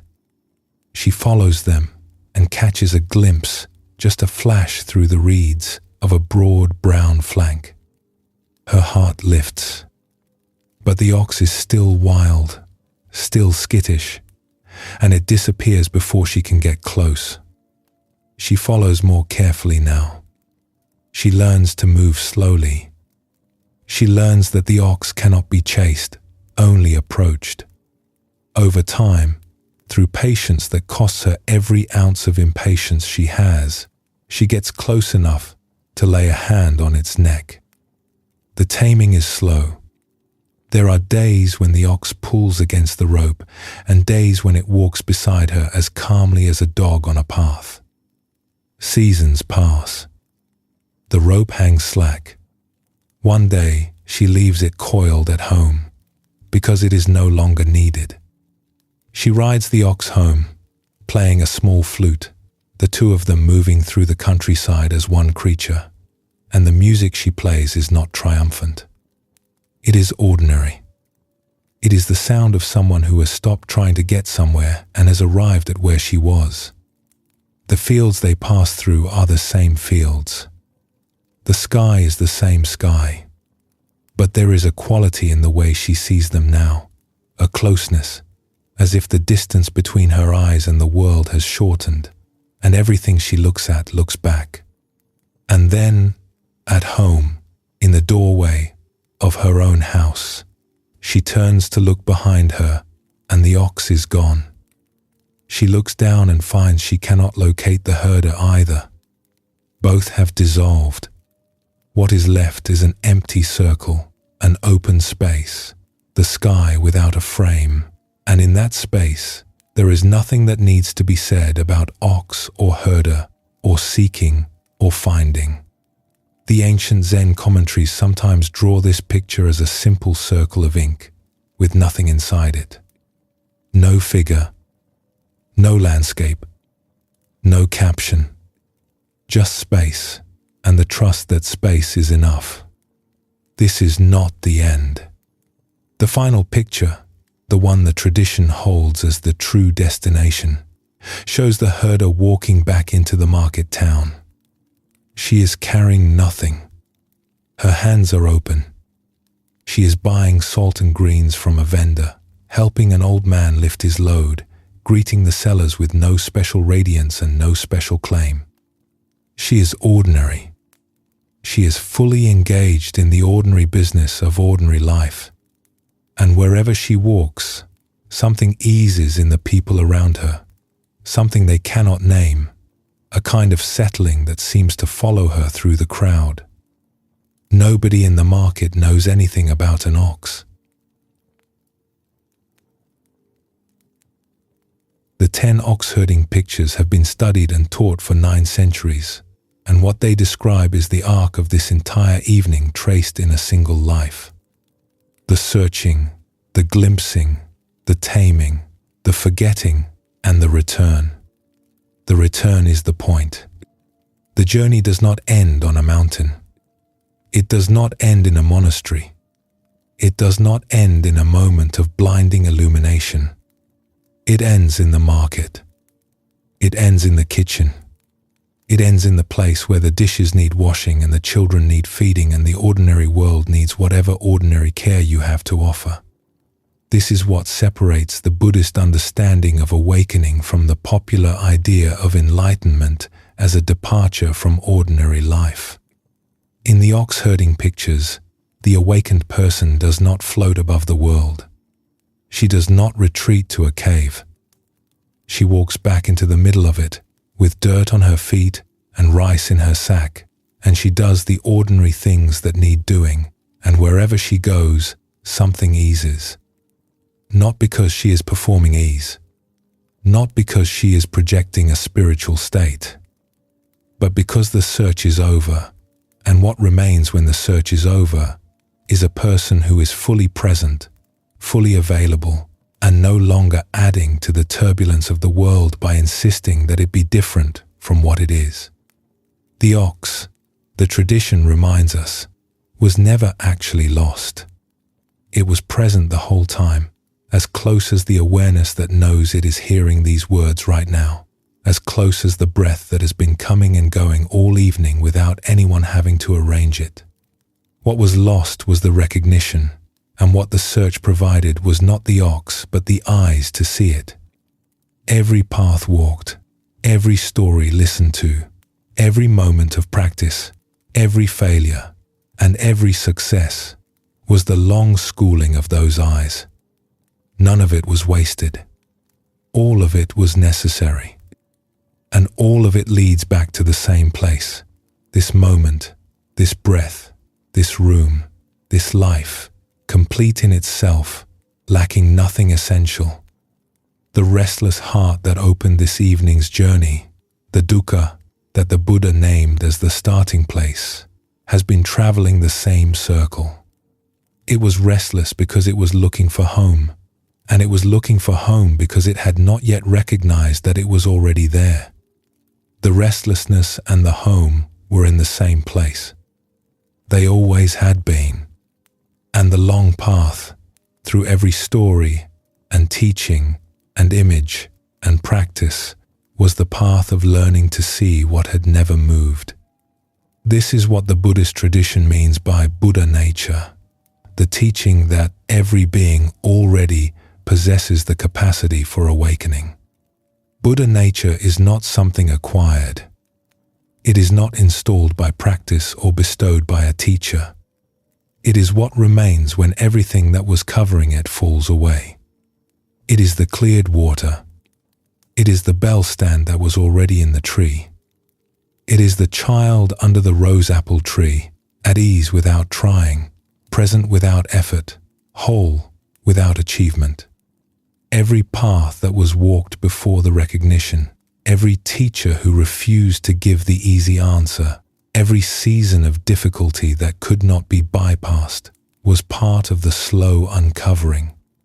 The carver fasted for 7 days before she could see the bell stand. The scholar swept for years before the pebble spoke. The farmer walked 2 days into the mountains before the old woman could tell him the storm was not his name. Each of those preparations was necessary, and each of them was preparation for the same thing, the moment when the covering lifts and what was always underneath is seen for the first time, or seen again. As the man by the river saw again what the boy under the tree had known without ever needing to call it knowledge. The search does not create what it finds. It creates the capacity to recognize what was there before the search began.